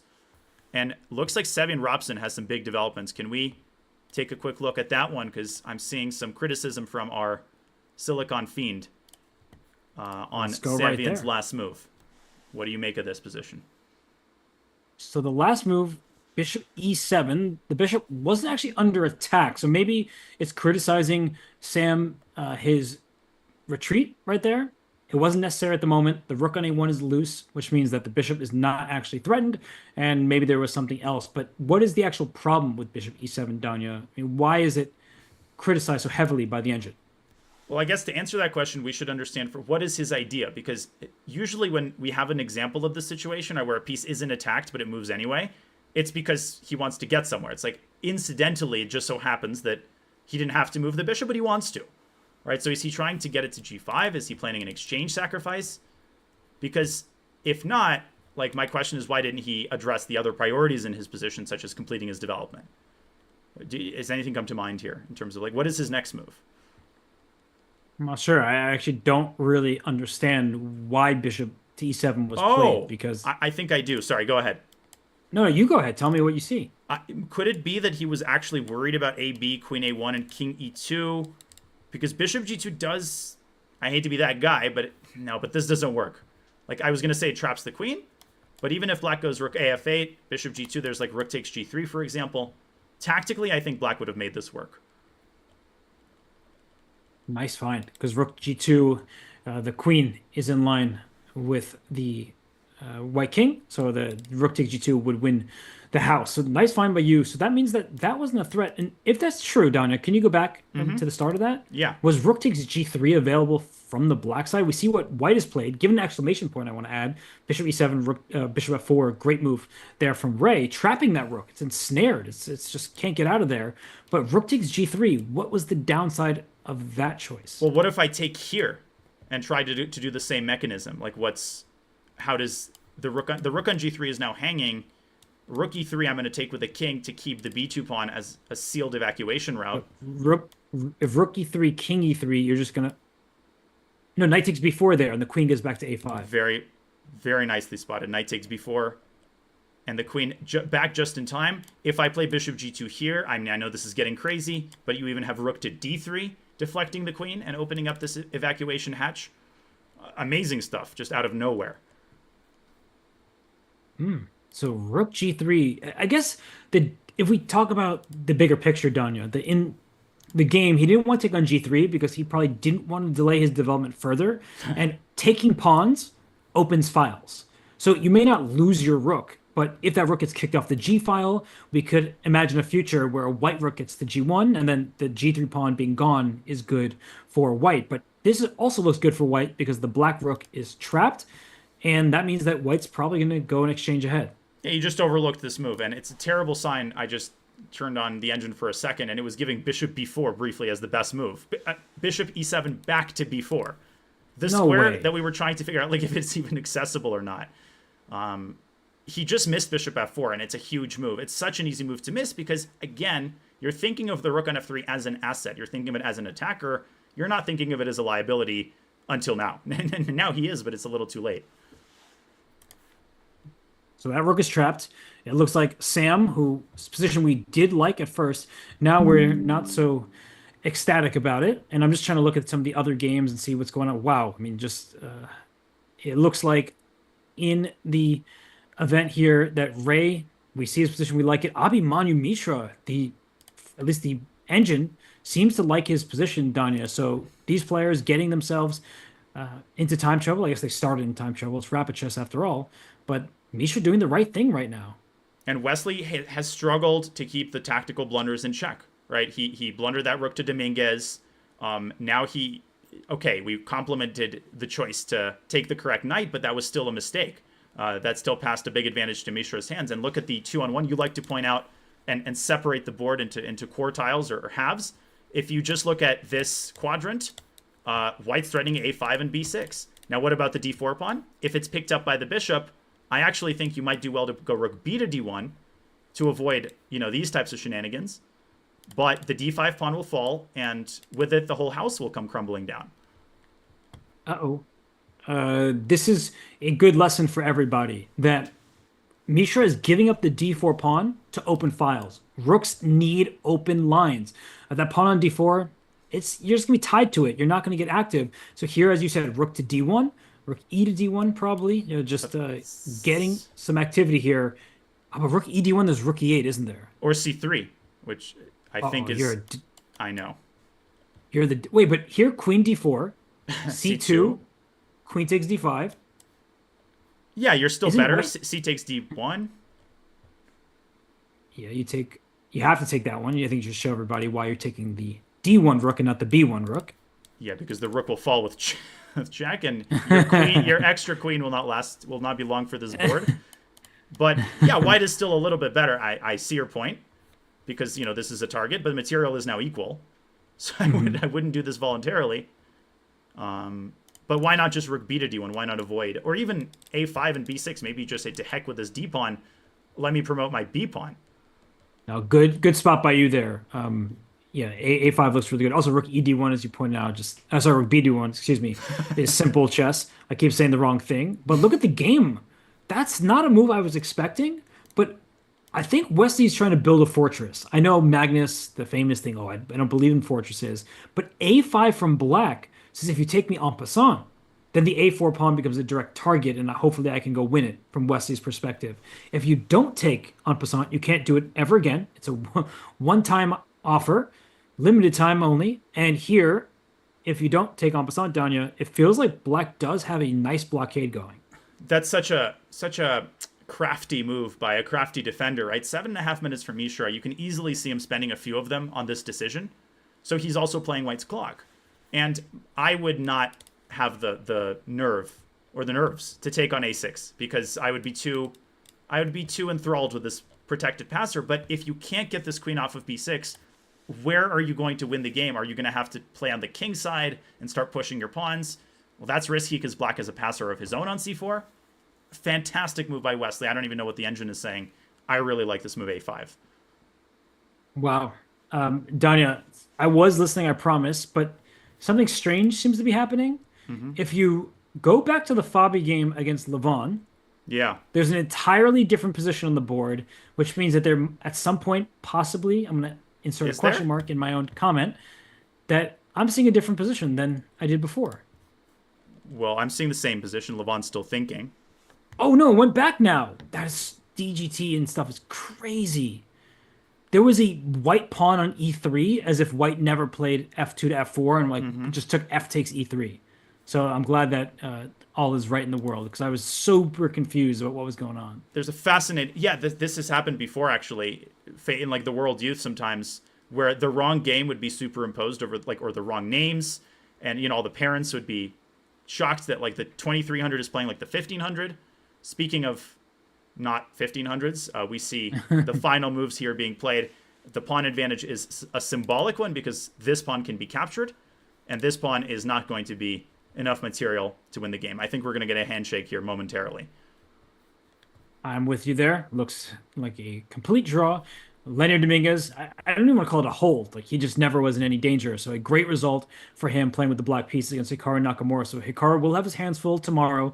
If he's able to draw that, we get into tie breaks. Otherwise, we may see a decisive game and match, and we would have somebody in the winners bracket finals. But Danya, this game looks over. I want to take us, if you're willing, Yes. to the game between Carissa Yip and Tatev Abrahamian, because Carissa does not know how to chill when it comes to her games of chess. This is like the perfect matchup on paper for both of them. They both love aggressive play, and Carissa against Tatev is now a wild-looking position where white has given up a rook for a dark square bishop. We can see the bishop on b2, arguably the best piece on the board, but maybe Carissa's given up too much material. Yeah, I mean, this is just classic Carissa action. She just does not want to sit passively and wait as her position comes crumbling. And you can see e2, e4 here. It was better played on the first move, but, better late than never. Now, it's very clear where white's compensation comes from, or where she wants it to come from, the long diagonal, the uncontested bishop. But the uncontested bishop alone is not going to lead anywhere. Even if you put a queen on d4, black has a million ways to plug that diagonal. So I'm definitely very skeptical here. If black plays b4 or gets a knight into e5, I'm not seeing it. Me neither. And I think we could back up, rewind, just show what happened in the last few moves. And I think Carissa did this all out of desperation. f5, and she just like closed her eyes and barreled in f6. You have to rook f6. And there's no more pieces to sack on that square. She hated her position. So she went for this thinking that this could actually give her some opportunities that maybe Tatev can go astray. But as we look at the position, yes, e4 is played, the d5 pawn is loose, the knight on d7 is hanging behind it, so you probably don't want to take. But I do think you can just make a move like pawn to b4 as black. Like you just start kicking white's pieces away, and unless you blunder a checkmate on the long diagonal, I think black has a very healthy plus. Yeah, Tatev, lots of time. I mean, 13 plus minutes is enough here, should be enough. I think I would play b4 and just leave the pawn on d5. You were talking earlier about d4. You definitely don't want to play that here. But maybe leaving this pawn on d5, allowing white to take it, and then pushing e5 is similar in spirit, just closing off the last avenue of counterplay for white. Great stuff by Tatev so far. Yes, so Tatev, if she can get a win with the black pieces here in the winner's bracket, she may be well on her way to sailing through atop the winner's side of things into the finals. But there's a long, long game of chess ahead. Well, or it could be short and once I can blunder. But this does seem like there are many fireworks yet to come. Yes, speaking of fireworks not to come, it looks like Talia Cervantes' time at the American Cup might be over pretty soon. Just a very quick look at that board, but looks like there's not much to talk about. Anna is just smashing through the queen side here. Talia, I don't think that she mentally recovered from that first game against Carissa, and you really can't blame her. That was a heartbreaker. She had checkmate on the board, right? It was just a few moves away. She didn't find it. Suddenly, she lost the position that was just completely winning for her all game. And yeah, she was never able to find her footing once more. And Anna Zatonski is not a player you want to face if you're in shaky form. She's so experienced. Her peak rating over 2,500 FIDE. She won the Karen's Cup a few years ago. That was a complete shocker because her rating has taken a bit of a dip. But they say form is temporary, class is forever, and Anna Zatonski, an extraordinarily classy player. Yeah, 2350, and like, come on, she was over 2500. She's classically trained, and she is not to be messed with. And I think Ray Robson is not to be messed with. Shall we take another look at that rook on f3 and see if it still exists? Very quickly, if you don't mind, let's go to Yes, the Nazi game against Atusa of because a course. huge turn of events just happened. We see that the position is one when we pull it up, where the material is actually a pawn ahead for black, but black's attack is not getting off the ground, and white can put a rook on the last rank here with rook to e8. And Danya, the attack is swift.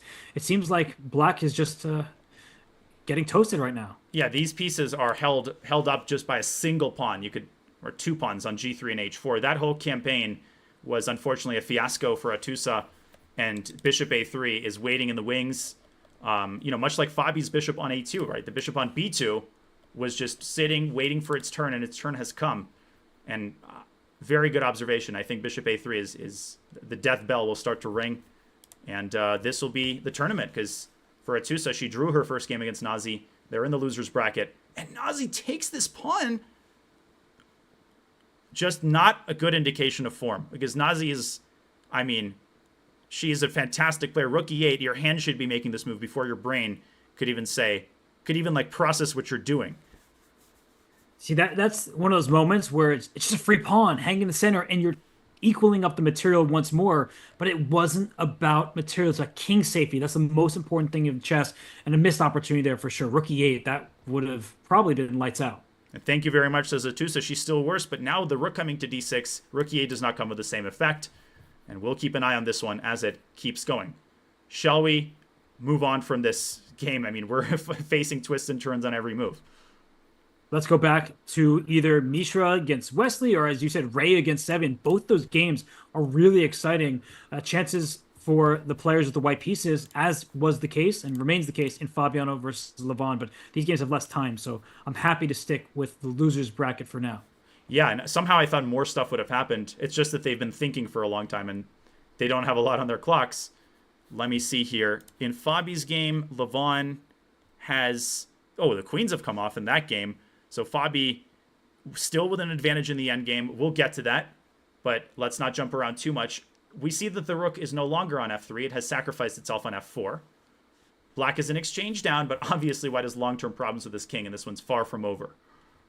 Yeah, this is actually, if we didn't see the eval bar, I would say that this position is one where black has great compensation. Actually, even seeing the evaluation bar, I still believe that to be the case because white is material ahead. You have a rook for just the dark square bishop. The dark square bishop is not particularly good at the moment, but white needs to actually find a breakthrough. You're up material, so that's great. You can just count the value, but how do you actually crash through? A move like f5, Danya, that would allow black's bishop to leave the cage. a5 at some point for black. The bishop on e7, it stares through that diagonal. So white is better. I'm not pretending otherwise, but it's a position that's actually much richer than the evaluation bar would make it seem. And I will say that maybe Ray's best asset in this position is his clock. He's way ahead on time, and that's not something we say with Ray Robson very often. About to say, yeah, and thank you, Love Scenario, for reminding me to hydrate. Very important.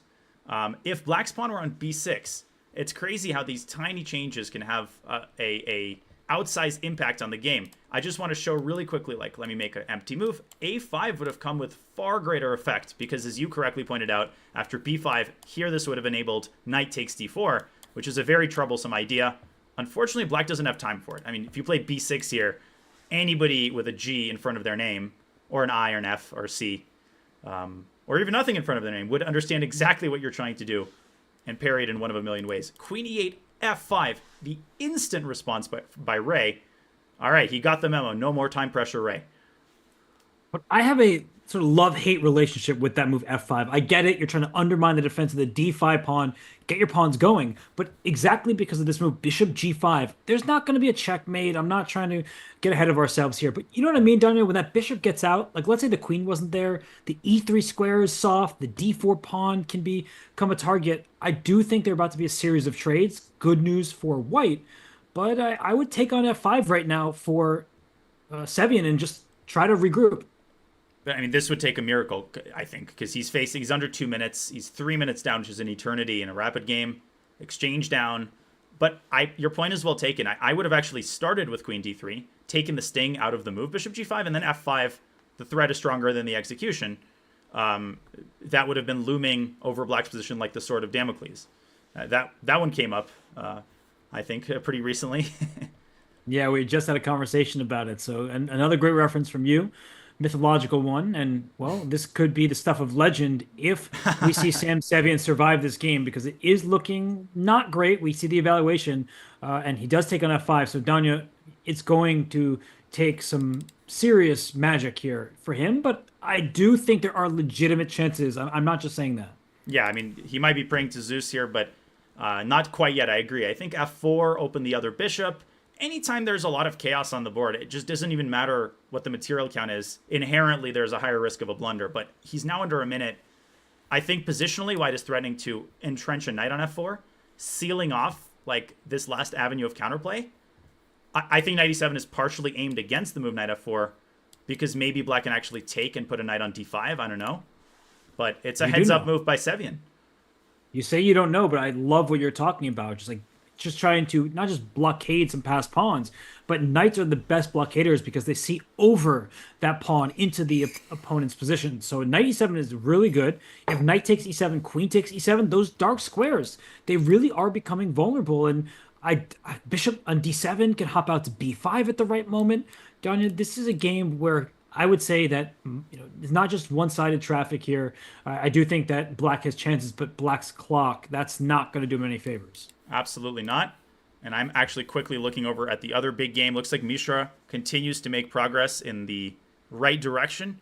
He's got Wesley on the ropes, but contrary to this game, he's the one facing a time deficit. So my attention is very divided here. You never know where the explosion is going to happen. Let's quickly go to the other game because actually both defenders are down the exchange here. Crazy enough. Yeah.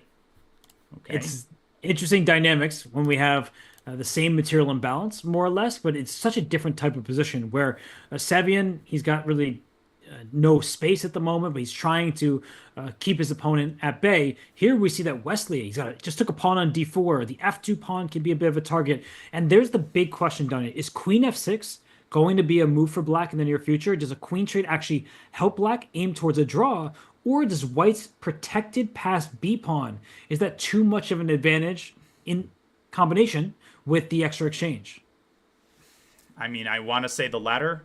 Obviously, the eval bar I'm influenced by. But so you're saying rook to d1. What is exactly black's move there? What? Rook d1. I'm wondering if queen f6 f6. becomes But what if I take? On f6 or d5? On f6, I thought. And then on d5. Can you take on d5? Oh, and king h3, like Fabi style, just getting the king out. But rook c8 by Mishra. He wants to take the other pawn. He wants to go after this rook on b7. I don't know. That seems clever-ish. Is it too clever? Is he stopping? What is he? Was he stopping queen c5 then? Like if rook d1, did black have queen c5 and that's why he started with rook c8? Is he stopping something or is he starting like an operation like rook e1, rook e8 maybe is on the horizon here? And that looks scary, but can the black king always slink out to h6? I can't quite tell if there's a Both players checkmate. have the same resource. Like white can evade a check on f2, black can evade a check on g8, but somehow I'd be a little bit more scared of a double pair of rooks on the 8th rank than a bishop on d4. I'm with you. And by the way, big things happening in that Sevian-Robson game. I should say Robson-Sevian, where Robson, he plays knight f4 instead of trading knights. He allows Sevian to take that knight off with his dark square bishop. There's about to be a blockade in the center, and this game could turn. I mean, both of these games are really exciting. Yeah, I mean, I don't mind to keep toggling. I think people have a good grasp on what's going on. You have a great grasp on the flow of the game. I think you called it earlier than I realized it. This f5 move by Ray, a sign of impatience. And now a more serious sign of impatience, just allowing Sevian to carry out his main idea. I mean, he wasn't born yesterday. He realized that White's knight is dropping back to f4. And that's a huge concession. Look at the clock, by the way. It's equalized.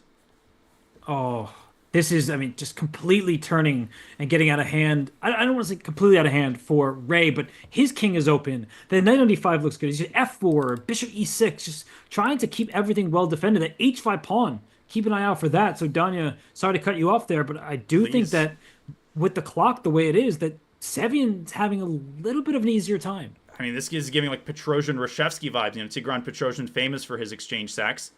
I mean, if he saw this, he'd say, sign me up for Black's position. I mean, I'm not so sure I would take White here, because anytime you play Queen b3, a bishop lands on e6. Sevian keeping that move in his pocket.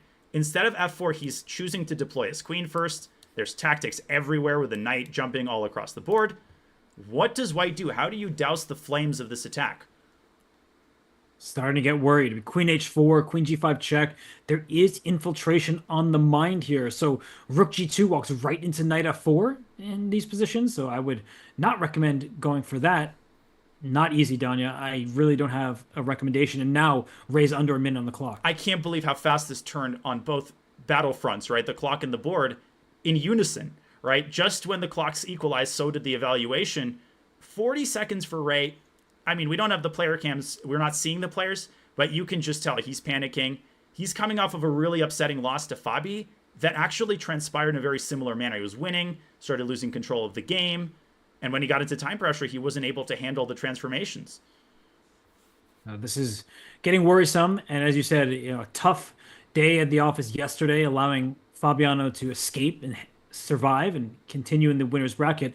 But for Ray, he needs to get things in order now. 35 seconds for White, 50 about to be for Black. And the other game too, Danya. I mean, Wesley, he is just trying to use the clock as his main weapon against Abimani. Do you want me to put both on the board? I can wipe out the live board and just have both games open right now. Yes, let's do that. Let's do that. So I can do that. I can do this, and I can actually quickly. We don't have everything figured out, folks, but we will improve. So this is the other game. Nicely done. Yep. Yes. Nicely done. We see that h4 gets an exclamation point from Mishra. That's how strong he is, Danya. I mean, he just says, okay, you have a passed pawn. I'm up in exchange. My B pawn looks good. I'm going to play h4 in this position to control more squares and give the White King more space. It's the left-hand side of your screens, everybody. Yeah, which is on the right, which is on my right screen. But I don't know where to look because both games are, exploding. Both sides down in exchange. The black pieces are down the exchange in both games. King h2 by Ray, it feels like he's kind of stabilizing. If Sevian had to divert his queen to guard the knight, that's a good sign for White. It gives White a chance to redirect his forces to the king side. But how does Abhimanyu Mishra win the game? That's the other I don't know. It looks like a blockade on the left-hand side of your screen where Abhimanyu Mishra with the white pieces down into the 20s in terms of his seconds remaining. So I think he's going to shuffle a bunch, but I don't love his chances, Danya, because of his clock management. And on the right-hand side of our screen, f4, you've been clamoring for that move. We see it there. The white king, Danya, Ray Robson's king, it is exposed. It looks scary. And just opening up the nostrils here with the f5 square accessible now by Black's rook. Black is not threatening bishop g4, obviously, because the knight has to be defended. If you play bishop takes d5, you're going to replace one beast with another, and he just did. Exactly. Take on d5. Danya, that bishop on d5, it's worth a rook. It's so strong there. It's blockading passers, stopping both of them at once. White's pawns, you need to play e5 back to e4. Instead, because that's not legal, a queen trade is offered, and Danya, no way is Sevian trading queens here. It's not that he's losing, but don't go rook f5, because that walks into rook takes f4. I wouldn't totally rule it out if he panics, but I would just move the queen to e7 maybe, or even a4. Queen a4. How about the other side of the board? Okay, bishop e6, okay. Queen h4 instantly. Remember, 10-second increment, folks. You can build up your clock that way. But now f4 is hanging, and that seems like a problem. 1 second. What do you do? Queen c6. Wow. In direct defense.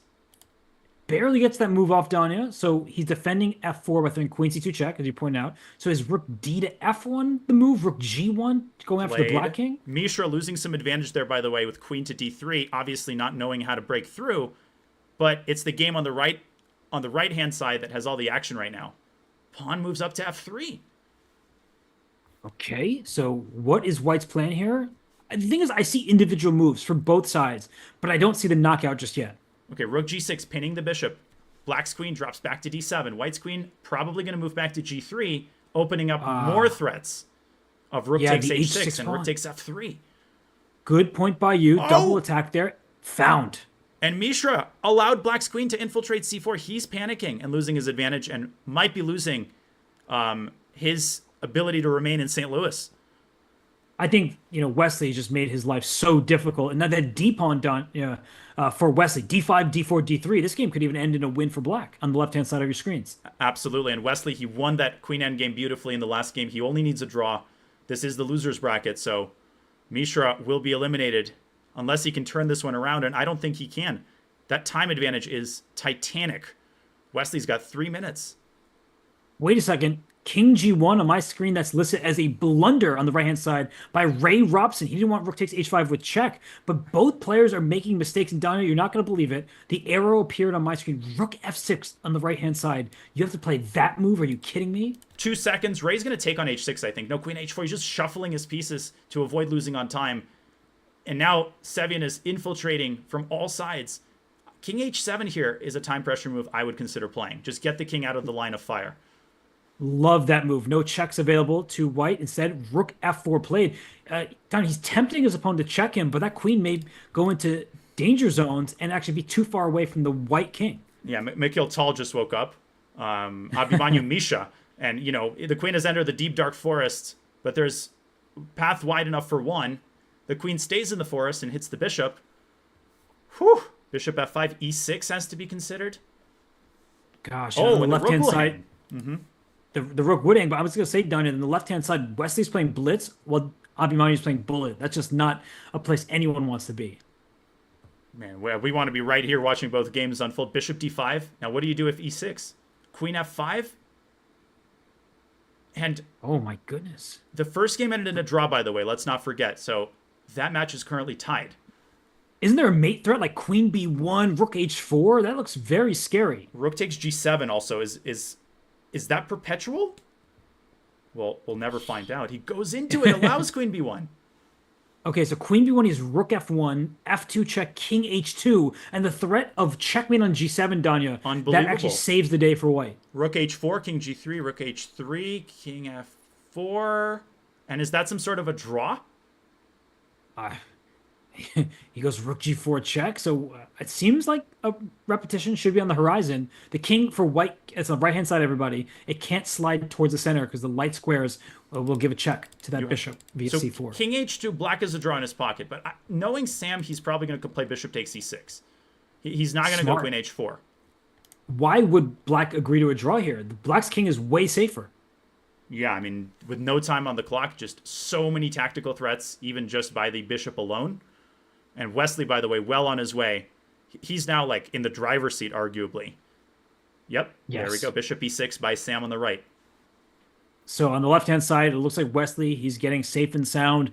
Down a bishop for rook, but has a couple extra pawns. And then on the right-hand side, d5 played just now from Ray Robson. The light square bishop, Danya, that's a great piece. And there's some weak white pawns, but that d pawn is strong.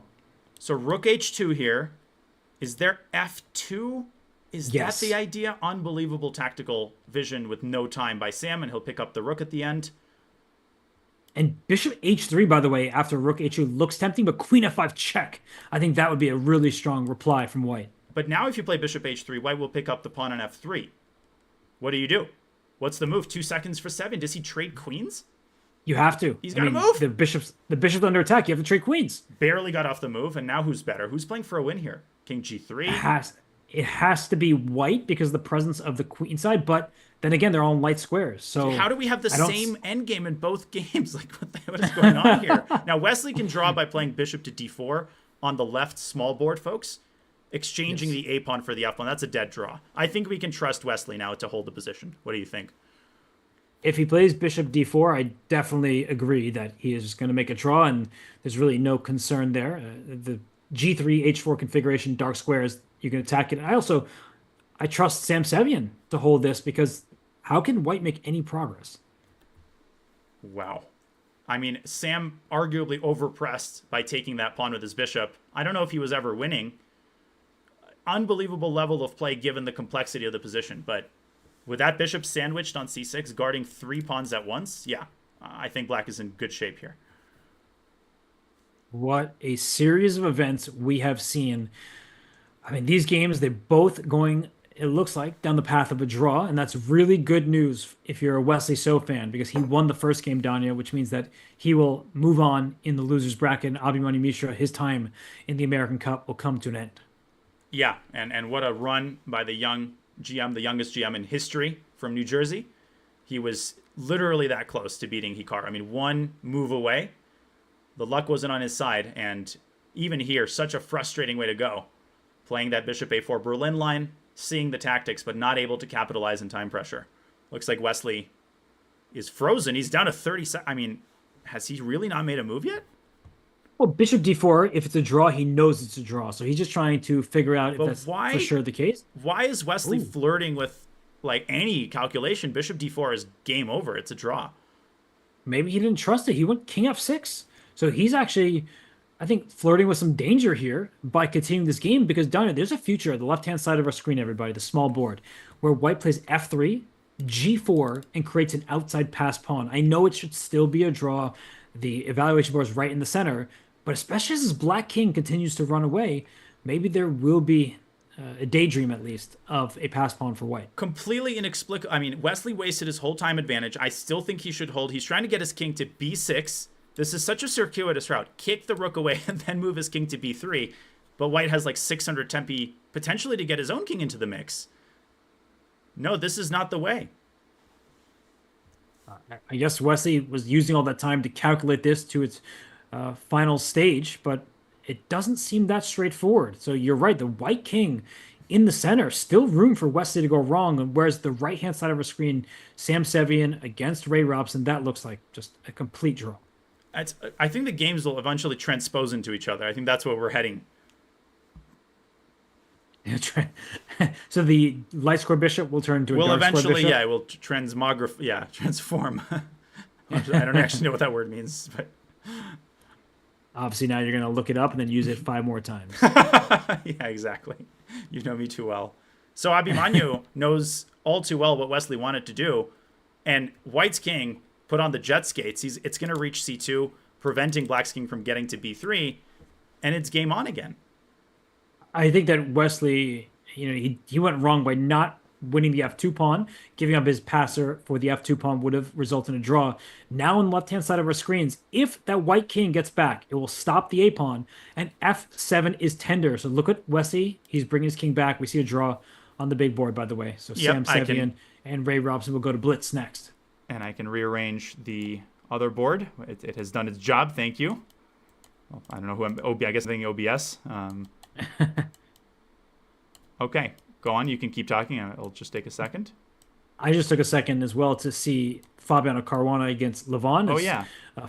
Fabi's down under 3 minutes. So Levon is surviving for now, but still I would say there's some work left to be done for him because Fabi's pawn structure is better and they have opposite colored bishops.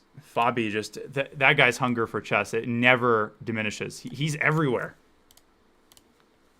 Yeah, he plays everywhere under the sun. He's now part of an esports team. Team Liquid is Fabi. So he'll be playing more over the board, more online. And who doesn't love watching him play? Yeah, I mean, still just as hungry to ascend to the throne. He's going to be playing at the Candidates Tournament. He qualified with a dazzling performance in Charlotte, 8 out of 9 at the U.S. Masters, and he's still very much in the mix, as is Abhimanyu Mishra, apparently. It's a draw, but it's like not comfortable. How does White cause practical problems here in this endgame? I'm thinking. I'm not ignoring Yeah, I you. I'm understand. trying to. So if the white king gets around to, where does the white king belong? Actually, I don't see a way forward.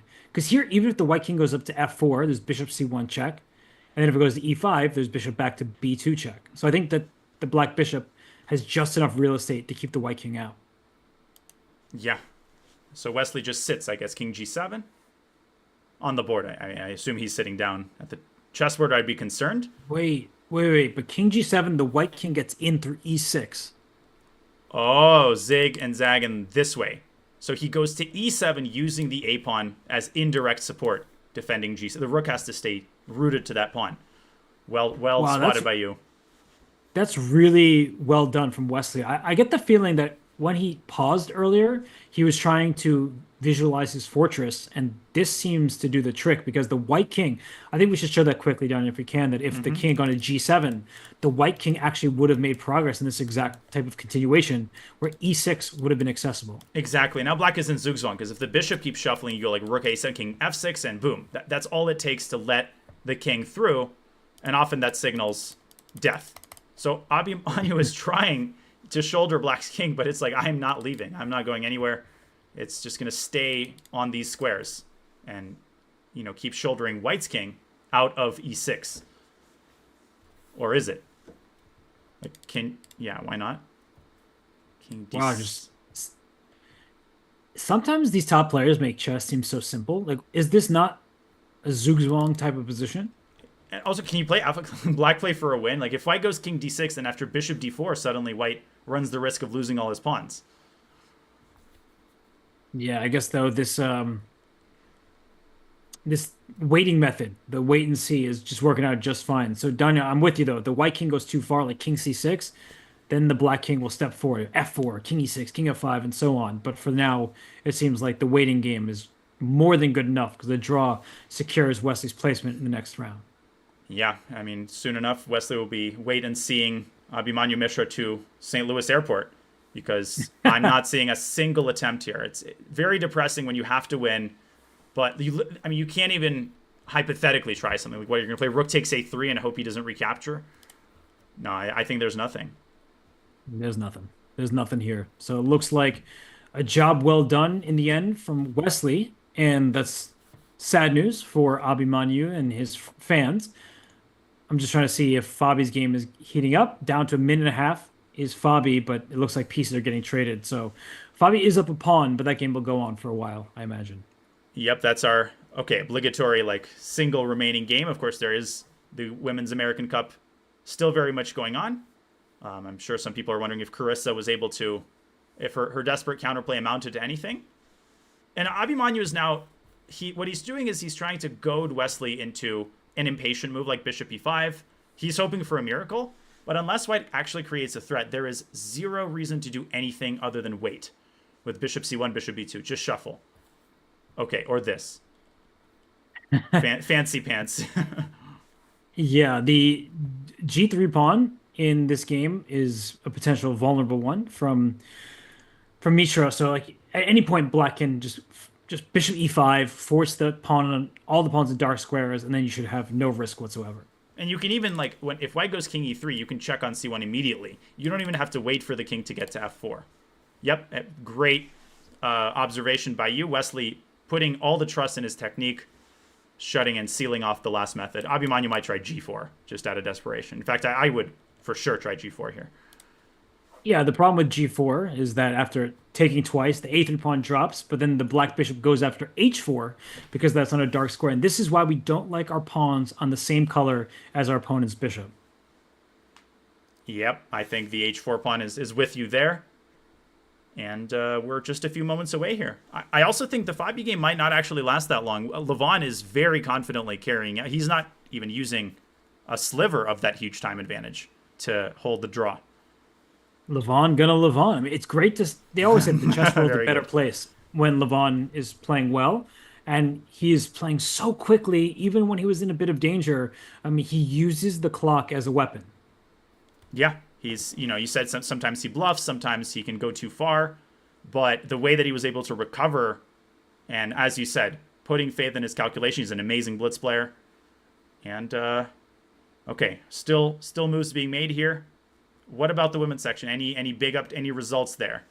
If you could check. It looks like Nazi did win in the end against Atusa. She had a big advantage even after missing a quicker finish. But I'm looking at the Carissa game against Tatev because both players are down under 5 minutes, and Tatev is well ahead. But with her king being somewhat open, she could face difficulty trying to end the game in decisive fashion. I can't believe this game is still going. Oh yeah, and we have Sevi and And Robson coming up in Blitz yes, I will keep an eye out for that one for sure. I don't know exactly when it will begin. I think they have some set time. Let me check that for you. next year. But yeah, No, just kidding. Tatev is doing very well in her game and just in this event, more generally speaking. Yeah.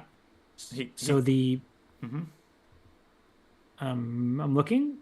I don't see the blitz starts, I think, in 12 minutes, if I'm doing the math correctly. If I had to guess, yeah, I mean, I think on the hour is always a safe bet. Do you think this game will go on for another 12 minutes?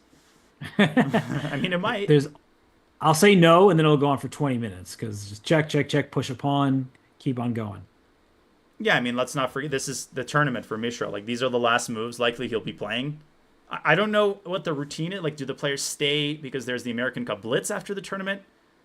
I also don't know what happens in the World Cup where you get eliminated. Like, do you keep changing your ticket as you're winning?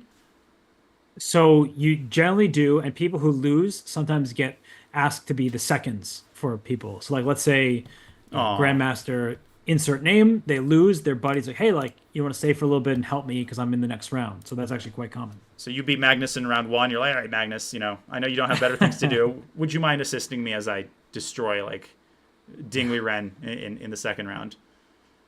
Yeah, I think in the first round, the number one seed is playing someone very significantly lower than they are. Although, actually, now that they've changed the format, it's kind of it's different. So instead of everyone starting from the same place, it's like 32 people or whatever get a bye, and then the winners of the first round matchup join them. So it's kind of like the first four in the NCAA tournament, if you will. So 32 get a bye, and then 32 say bye bye to the tournament. So I don't even remember the numbers, but it's some format like that. So, what do you think about this game? Is it gonna end soon?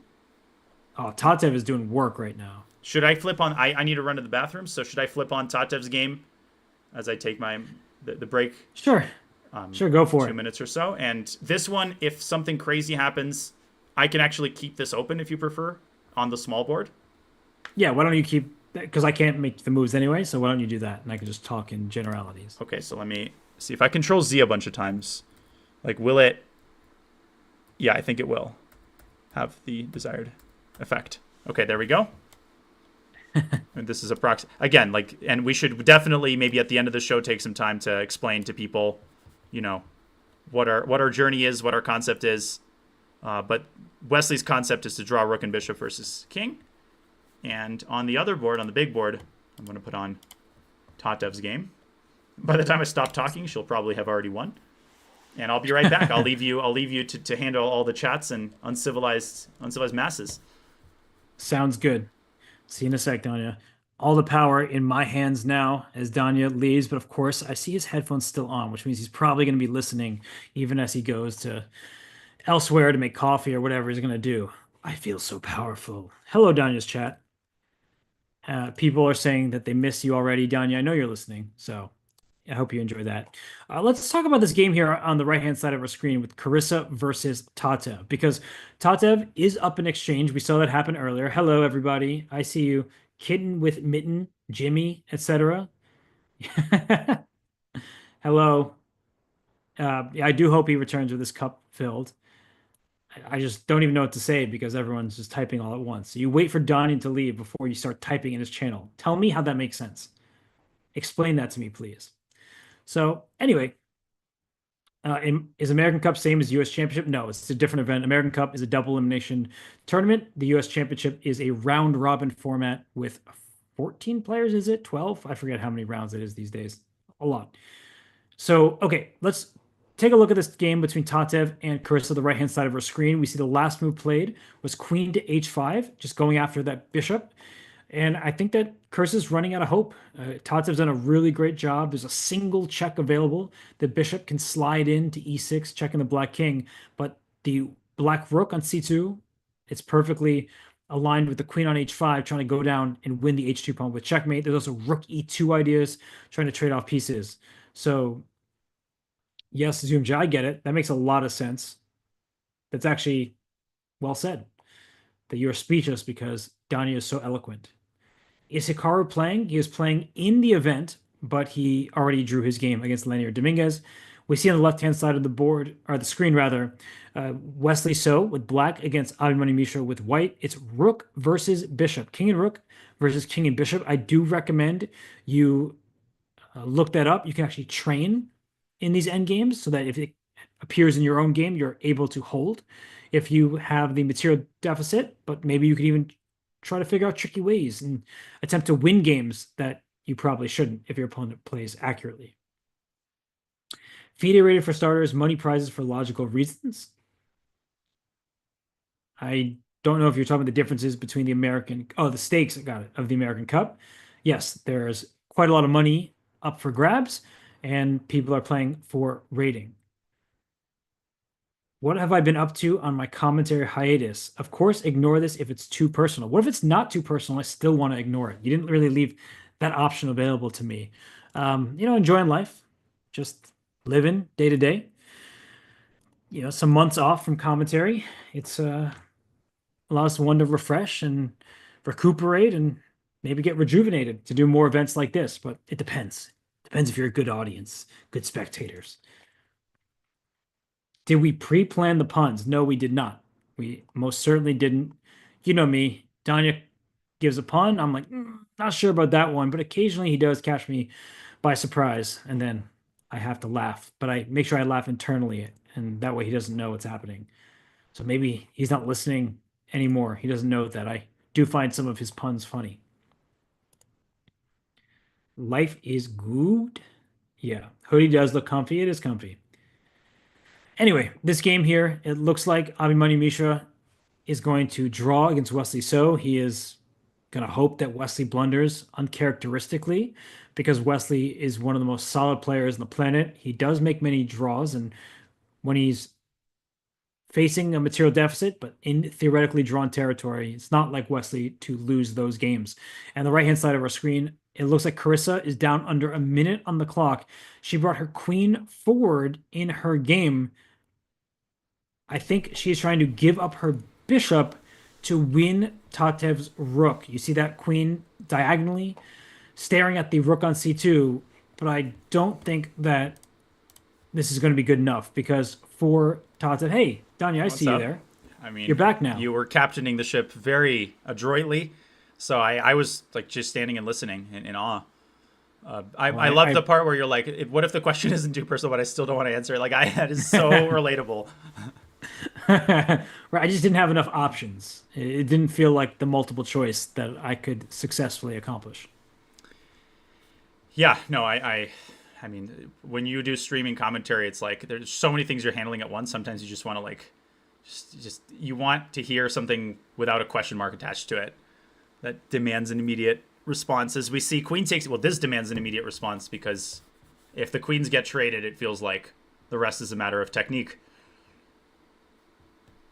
Yeah, this is technique on the left-hand side by Wesley, just making sure that he doesn't blunder a bishop. You see that his bishop can check the opposing king off of any dark square, so there will not be opposition, which is required to deliver a checkmate. So perfect play by Wesley. And this actually is done, I think, the most instructive technique is he can go bishop b8, bishop a7 in many of these positions. But if it seems scary, right? Bishop b8, king b6. Uh-oh, that king's getting closer. You'll always have a defense by blocking the check on the last rank, and stalemates are what's saving black in those positions. This is a good way to realize, like, imagine if stalemate, which this used to be the case, I think 500 years ago, was winning for the side that delivers it, like, or losing, point stands. Like, imagine how much that would change chess if king versus bishop, king rook versus king bishop was winning. It would just like change everything. Like, you'd have to work your way backwards. And we'd soon find that like e4, c5 is a mistake. Yeah, you can just do some retrograde analysis and be like, yep, that's losing because it ends in All right, stalemate. Mr. And that's Memento. not... That movie does keep coming up. And Well, I think what else is coming up is Tatev's rating because she looks well on her way to victory. And the reason I'm bringing that up, Danya, is Tatev has all the norms for International Master, but her peak rating was just a smidge below 2400, which is the required rating to hit to get the International Master title. So for Tatev, I mean, she's had her ups and downs. She's a very streaky player. She loves fighting chess. But if she can, use this tournament and continue to raise her rating, maybe she will officially be able to get that IM title, something that maybe at this stage of her career could seem to some like being a little too far away. But how great would that be for her if she could get that job done? Amazing confidence boost. She's got potential. I mean, she's the kind of player who has a great chess upbringing, Soviet school, but also very tactically talented. And I was going to ask, did you get your norms first or your 2500 first for GM? Or same time? Same time. Really? Same time. You crossed 2500 as in the tournament that you got your third norm? Ooh, maybe by live rating, I was Because I already did. there. Like, I got two norms. And back then, since, I'm aging myself, I think supplements were every 3 months or whatever. Mm-hmm. So I got two norms in that period, and my rating just, went up quite a lot. Yeah, I mean, for me, I actually crossed 2500 using the tournament that I got my last norm. And then the next two tournaments, I also got GM norms. And my fifth norm, I came up to the to the arbiter, and I'm like, can you print out a norm certificate? He's like, but you told me you had 4 norms. Yeah, but just to be sure, knowing all the misadventures of this guy changed federations from like Uzbekistan to Tajikistan, and it messed up the requirements. You don't have a norm anymore. So was this at the Balaguer Open, or was it in RTU Open? How did you? Wait, Balaguer and RTU were my 4th and 5th norms. How did you just know that offhandedly? No, I just went to your FIDE page. I'm not going to lie to you. Oh, I drew could have played that Kovalenko off. in the last round in a winning position, and that ruined the whole flight home. I'm sorry. Do you need a hug? I mean, virtual e-hug. I mean, what's not virtual these days, right? What's IRL? I think what's virtual are White's what's saving not chances. virtual. That's exactly what I was going to say, but I had to think about is it virtual or not virtual because there are virtually none. Man, what else is not virtual is I have no idea where this sentence is going. I think this happens more often than people realize when you commentate. It's like I start a sentence, I have no idea where it's going or what thought I want to say, but you have to say something or not.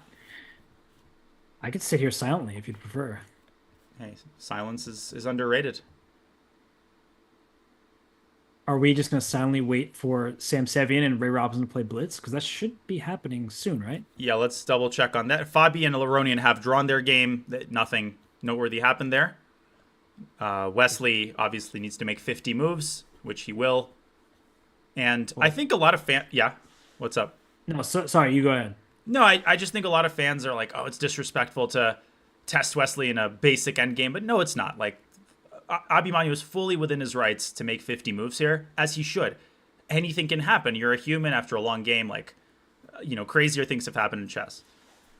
Yeah, I've never really been a fan. I mean, okay, there are levels to it, right? Some people are, a queen down, it's taking their time when it's obviously losing. Like, that could be disrespectful. But in this situation where Abimanyu is kicked out of the tournament, he's eliminated with a draw, he needs to win this game. So he is, I think Wesley at this stage understands he's probably played on in this exact position before. So that's definitely not disrespectful. And it's, I think, a good lesson for everybody that you should try to play on. But Wesley, he's not going to blunder in that position. I mean, in general, like when you apply these adjectives, dirty, disrespectful, like not chess, when you apply them to chess moves, it's like, okay, I'm following the rules of the game. I'm moving a piece from one square to another square. The resign police and the disrespect police have to relax. Relax indeed. I think that here, these players, they can start to relax. I mean, for Tatev, she's completely winning. Great game by her, just never fearing the attack that Carissa was going for. And Donna, it's one of those games, I think, when you rewind or you analyze it, you're like, okay, Carissa just, she was not playing this in an objective way. She was too eager to go for an attack. But in reality, Tatev played every move accurately. Like, she just was seeing what Carissa was going for, stopping it. She gave Carissa double pawns. Carissa didn't like that very much and tried to go for an initiative that just wasn't there. Yeah, it's one of those, again, we talk about defensive games, right? That people often overlook because they're not, they don't have any sexy moves or queen sacks. This game didn't either, but Tatev took care of business. And from a title player perspective, these games are often the most impressive ones where there's just like no chances allowed. And speaking of that, I would consider Queen F2 and Rook C2 as one way to end this game. Probably one of like, I don't even know how many moves are winning here. Probably like 15. But I think that's the most effective and efficient way. I really like that. You'll just start trading pieces, bring your queen back down to the second rank. The rook will join, and that is that. So Carissa had no chance in this game. Really impressive stuff from Tatev. Yeah, that in the old days, that's where the spectators would start murmuring and applauding. Except that's kind of a myth. Like in the first Stein and Zukertort World Championship match, there were stipulations that prohibited spectators from making any noise. It didn't help because they still made noise, but players liked silence throughout chess history. Well, I understand. And here, I think that the moves are doing all the talking for Tatev. She's just calculating. But this one, it does look like it's going to be over. And there has been a game ongoing. We haven't spoken about it really much at all. Alice Lee against Irina Krush, like compared to the game that Tatev and Chris have been playing, is like very stale. It's just been a bunch of shuffling. There's no tension between opposing pawns, but that game continues, and I'm not really sure who is hoping to have an advantage in that game because it just looks very peaceful. Well, draw offers, I think, are forbidden in the American Cup. Like, you cannot offer a draw, which doesn't mean you can't draw. Like, you can still repeat the position 3 times, or you can have bare kings, but, this is, by some accounts, pretty extreme. It's not new. Like, I played a tournament in 2016, which back then in Corsica was famous for having draw offers prohibited, which was still pretty revolutionary back then. Just like in the early 2000s, there was a tournament in Sofia, Bulgaria, which played by Sofia rules, which at one point were like, wow, you can't offer a draw until move 40. Now it's totally standard. I would even say it's the majority rule in most tournaments. Super Great tournaments. rule. Great rule indeed. I mean, sometimes you get manufactured games, like there's no avoiding that. People can be clever about it, but it's there. It exists. But for the most part, it does encourage fighting chess. On the left-hand side of our screen, they've been fighting. I don't even know what move number it is between 50. Abimanyu and... No, of the game I meant. 173. Wow. Wow. And the game is officially a draw by a 50 move rule. For those of you who are not super familiar with the rules of chess in terms of that kind of stuff, if there have been 50 moves played without a piece capture or a pawn push, the game is over. A draw is the result, and that means Wesley So moves on. And unfortunately for Abhimanyu Mishra, he is done at the American Cup. Yeah, great run. Could have ended, he could have seen Hikaru Nakamura fighting for his life in the loser's bracket, but Hikaru pulling off one of his vintage rabbits out of a hat, and Abimanyu is sent home despite his valiant efforts. This game he came very close, but Wesley is such a pro at defending, as Tatev is a pro at winning with a full extra queen, which she will be doing very, very, very shortly. And it's actually, as I say that, resigns. Yeah, I mean, just a really nicely played game from Tatev Abrahamyan, winning with black, which means that in the next game tomorrow, she gets the white pieces. And Carissa, she's always a fighter. I don't think that she's out of her element having to win a game. She's always playing to win. But for Tatev, that's great news. She can try to exchange pieces if the opportunity presents itself. But I see Blitz here. I also, Dinah was going to mention that Alice Lee and Irina Krush, they're still playing. And the game itself seems unchanged for the past, I don't know, 30 moves almost. Yeah, like that. I'm just resizing because I think this is obviously something that we will have potentially, the ability to see 2 games at once. But there we go. We're all set up for the blitz portion of Seve and Robson. Should I put on the Alice Lee game in the few moments that we have before we're underway here? Let's do it.